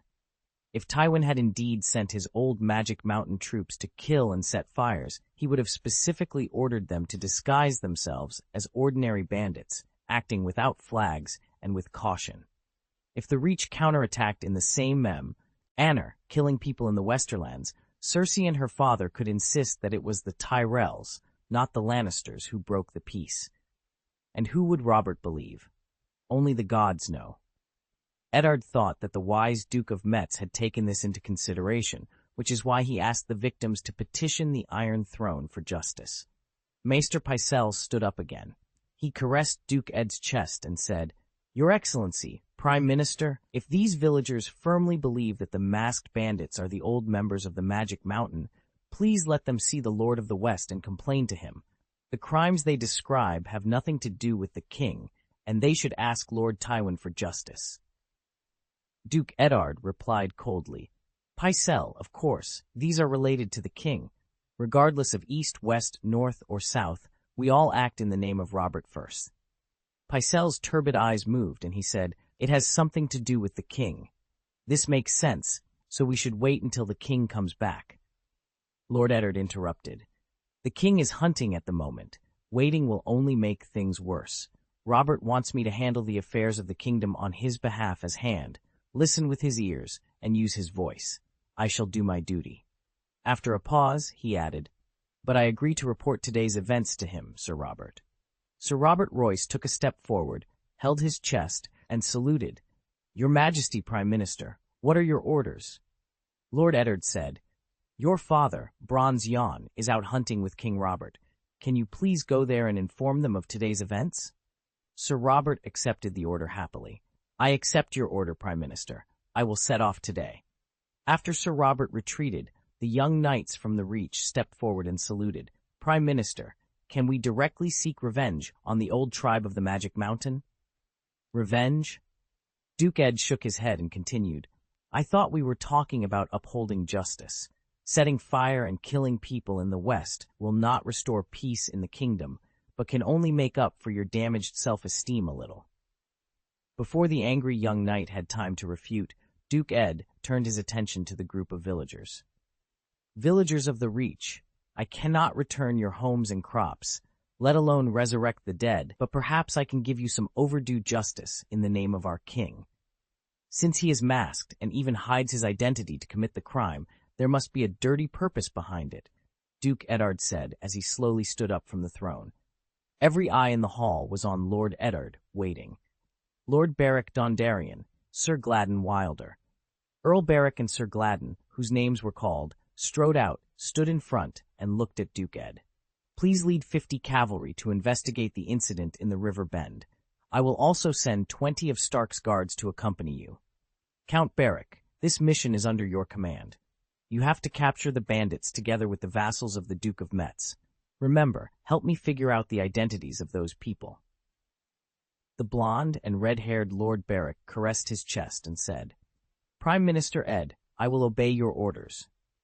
Duke Eddard tapped his chin, then glanced at the people below with his sharp eyes and said loudly, To the King of the Andals, the Rhoynar, and the First Men, the ruler of the 7 kingdoms and the guardian of the entire territory, in the name of Robert I of House Baratheon, I, Lord Eddard of the Stark family, in the name of the Queen's hand, hereby order you to immediately hold high the King's banner and go to the northwestern regions. At the border of the Reach, the mission was to arrest the bandits responsible for murder, arson, and all kinds of evil. May the gods have mercy on their souls, whether in life or death, Duke Eddard Stark declared solemnly from his throne. Today's petition ends here. After Duke Eddard descended the steps, Varys approached him with light steps. Prime Minister Ed, you are braver than I am, Varys remarked. Duke Eddard, not in the mood for word games, fixed his gray eyes on Varys and said, Varys, get to the point. Varys glanced around cautiously before whispering, Prime Minister Ed, if it were me in your position, I would have sent Sir Ilyn. After all, he is the law enforcer, and it is his duty. Asking others to do it might be seen as a slight against him. Duke Eddard frowned and replied, I meant no offense. After a pause, he continued, Varys, the Pine family has been Lannister vassals for generations. I believe it is more appropriate to handle this matter with someone who has not sworn allegiance to Lord Tywin. Don't forget, the locals in the Reach almost believe those bandits are remnants of the old Lannister mountain tribe. Varys nodded slightly. Prime Minister Ed, your approach is undoubtedly cautious, but... He glanced around again, making Duke Eddard frown at his timidity. I happened to see Sir Ilyn standing at the back of the hall, his pale eyes staring at us. I must admit, he didn't look very happy. Varys continued, Our former law enforcement officer has always been taciturn, and his inner thoughts are not easy to guess. I hope he soon forgets today's unpleasantness and it doesn't affect his duties. Outside the throne room, Jon Snow was approached by Greene. Jon, I heard your leg injury isn't serious, Greene said, glancing at Jon's left leg. You should take better care of it. Do you want to be called a lame bastard? It sounds like a good nickname. Your courage is commendable, and I hope you achieve your goals soon. Jon was angry but held it in. It wasn't because of the difference in status. Descendants of the ancestors often settled matters with swords regardless of rank. The main reason was that he couldn't beat the Earl, who was about the same age as him. Whenever they met on the practice field of the Prime Minister's tower, Earl Greene would always challenge him to a sword fight. During that time, Earl Greene had almost become a shadow in Jon's growth. Menton Weishwai looked at the embarrassed Jon and laughed silently. Jon's face turned red with frustration, and he finally retorted, My lord, I am here to protect Lord Stark. Greene raised an eyebrow. Are you going to limp behind Duke Ed? Others will surely praise your loyalty behind your back. Aye. Jon opened his mouth but couldn't find the words.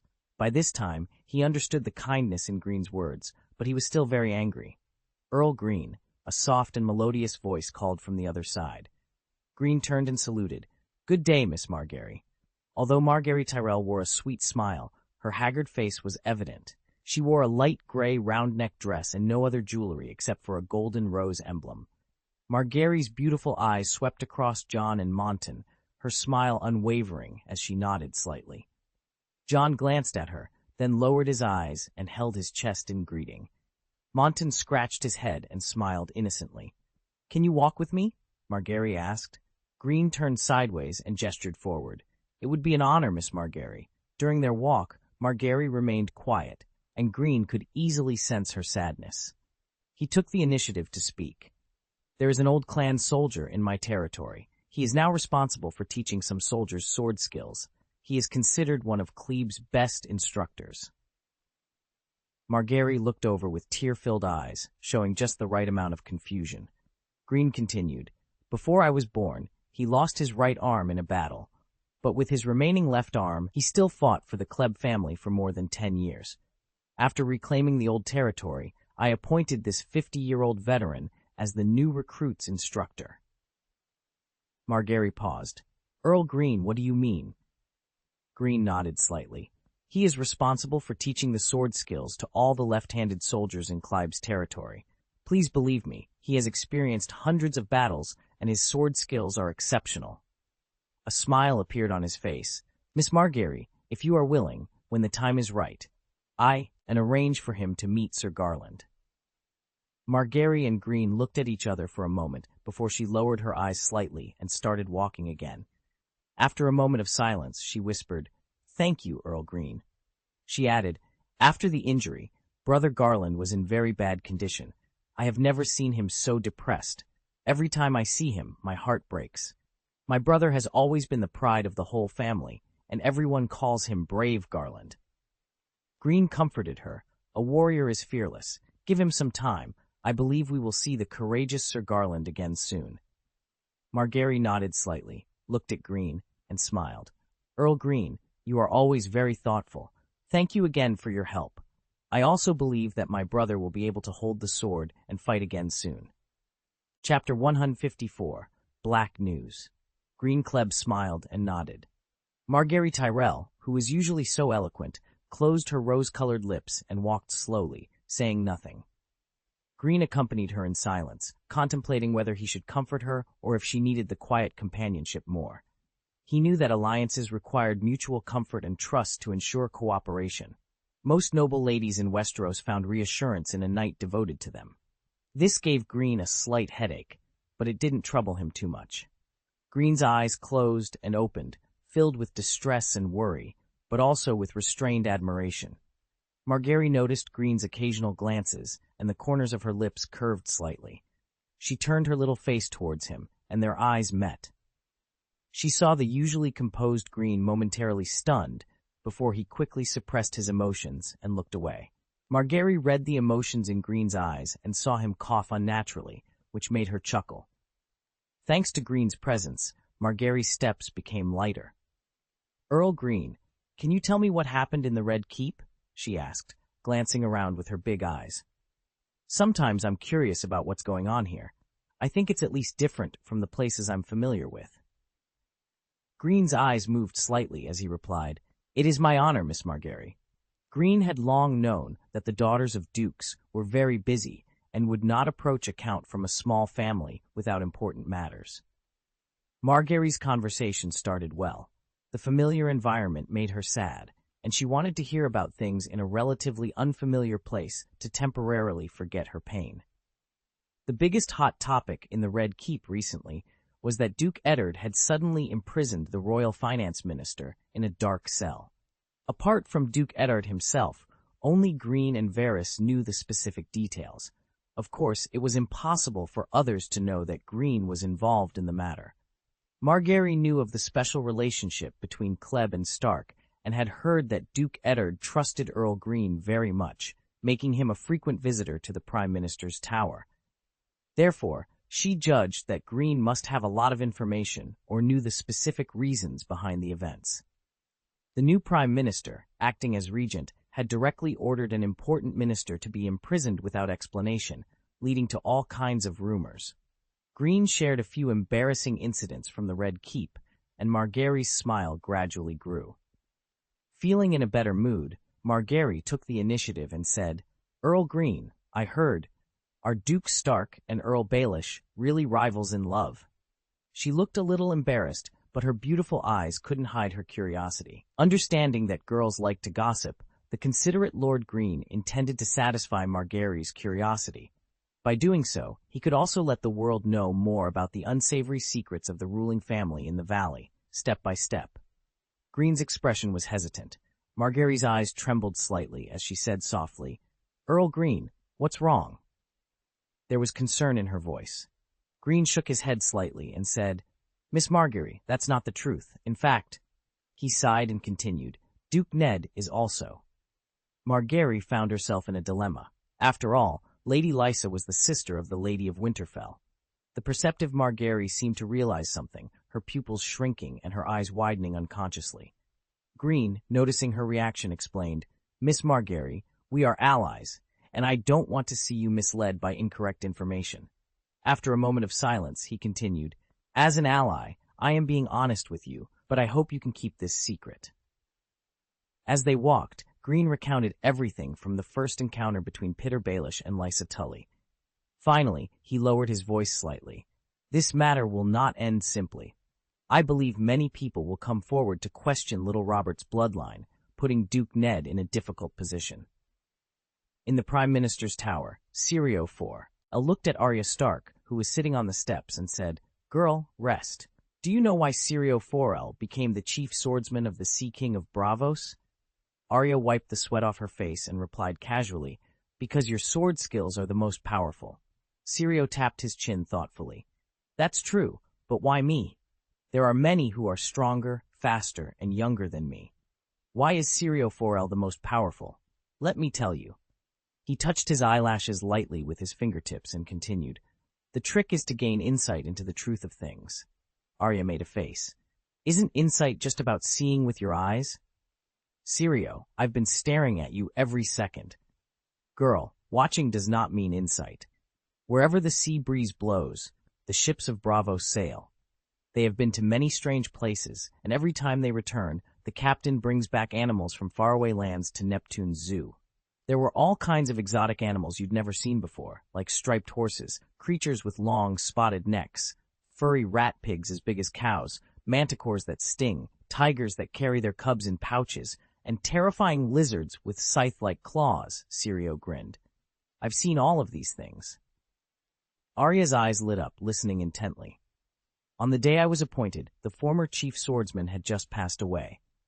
The Sea King of Braavos sent for me because, according to tradition, a successor must be chosen immediately. Many had gone to see him before, but all were sent away. No one could tell why. When I entered, he was sitting peacefully, with a fat yellow cat on his lap. He told me it was a gift from one of his captains, brought back from an island further than the land of the rising sun. He asked if I had ever seen an animal like her before." Syrio grinned again, and I told him that I had seen thousands of animals like her in the alleys of Braavos. The Sea King laughed and appointed me as the chief swordsman that day. Arya's little face wrinkled in confusion. "Syrio, I don't understand."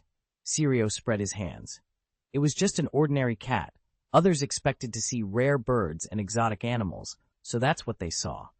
They said the cat was very big, but it was just a bit overweight from being fed by Neptune. They said its ears were small and delicate, but one ear was simply bitten off in a fight. It was a male cat, but Neptune called it by a female name, so they thought it was female.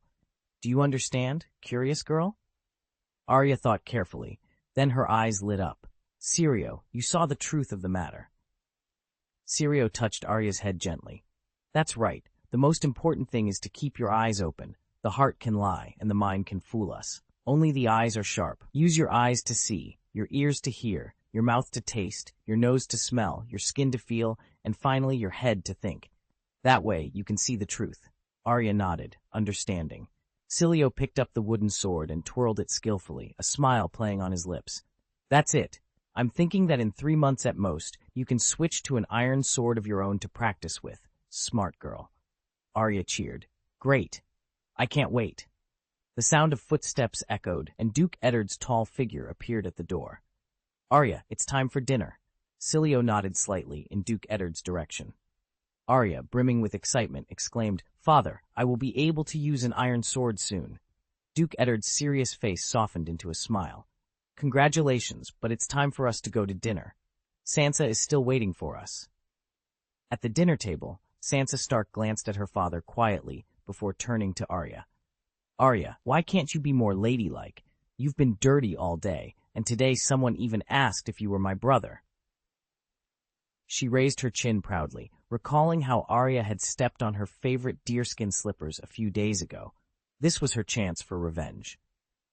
Sansa couldn't understand her sister's behavior since they arrived in King's Landing. She had fallen in love with the splendor of the Red Keep, the noble men and women dressed in silk and satin, and the various entertainments in the city.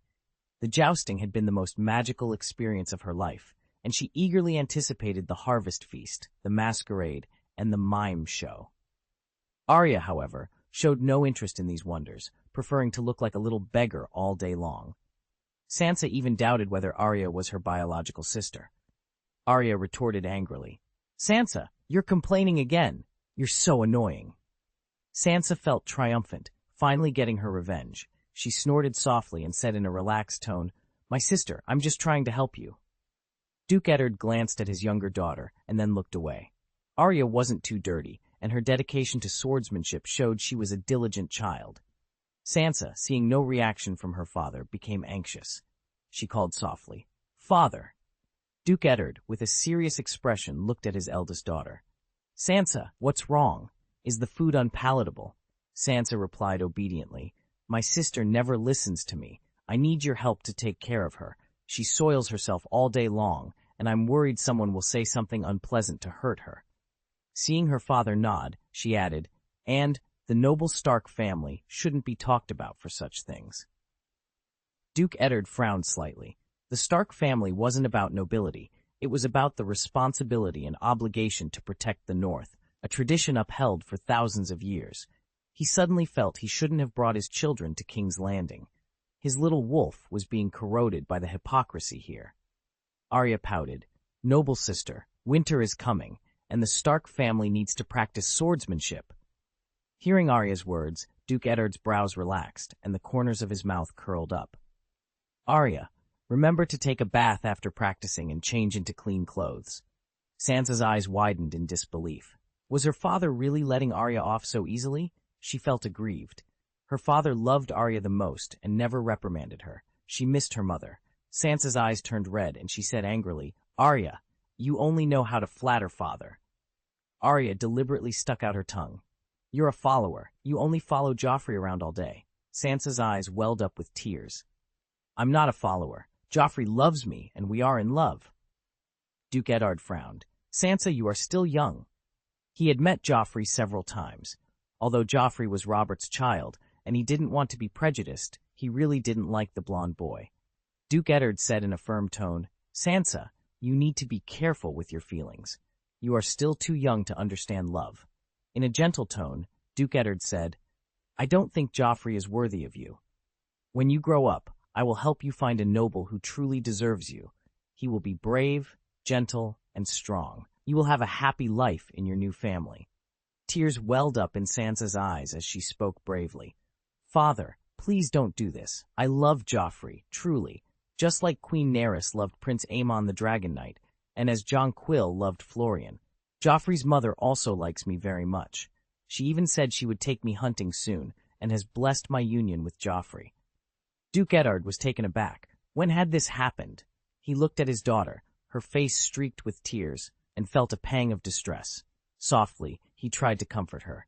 "Dear Sansa, we can discuss this slowly." Arya muttered under her breath, "She will cry." Sansa wiped her tears and pleaded, "Father, please believe me. Joffrey and I will live a happy life forever, just like the songs say. I will help him give birth to a beautiful blonde son, and one day he will inherit Joffrey's Iron Throne and become the greatest king ever, as brave as a wolf and as proud as a lion." Seeing that Sansa had stopped crying, Arya rolled her eyes and said, "You and Joffrey can't give birth to a lion. He's not a lion, he's a deer." Sansa screamed angrily, "He is not a deer. He is nothing like the drunkard king." As his eldest daughter finished speaking, Duke Eddard, who had been struggling to console her, suddenly froze. Sansa's words echoed in his mind. He is nothing like the drunken king. He is nothing like Robert. Robert's children were nothing like Robert himself. Lord Eddard's pupils constricted as the realization dawned on him. Chapter 155, Black News.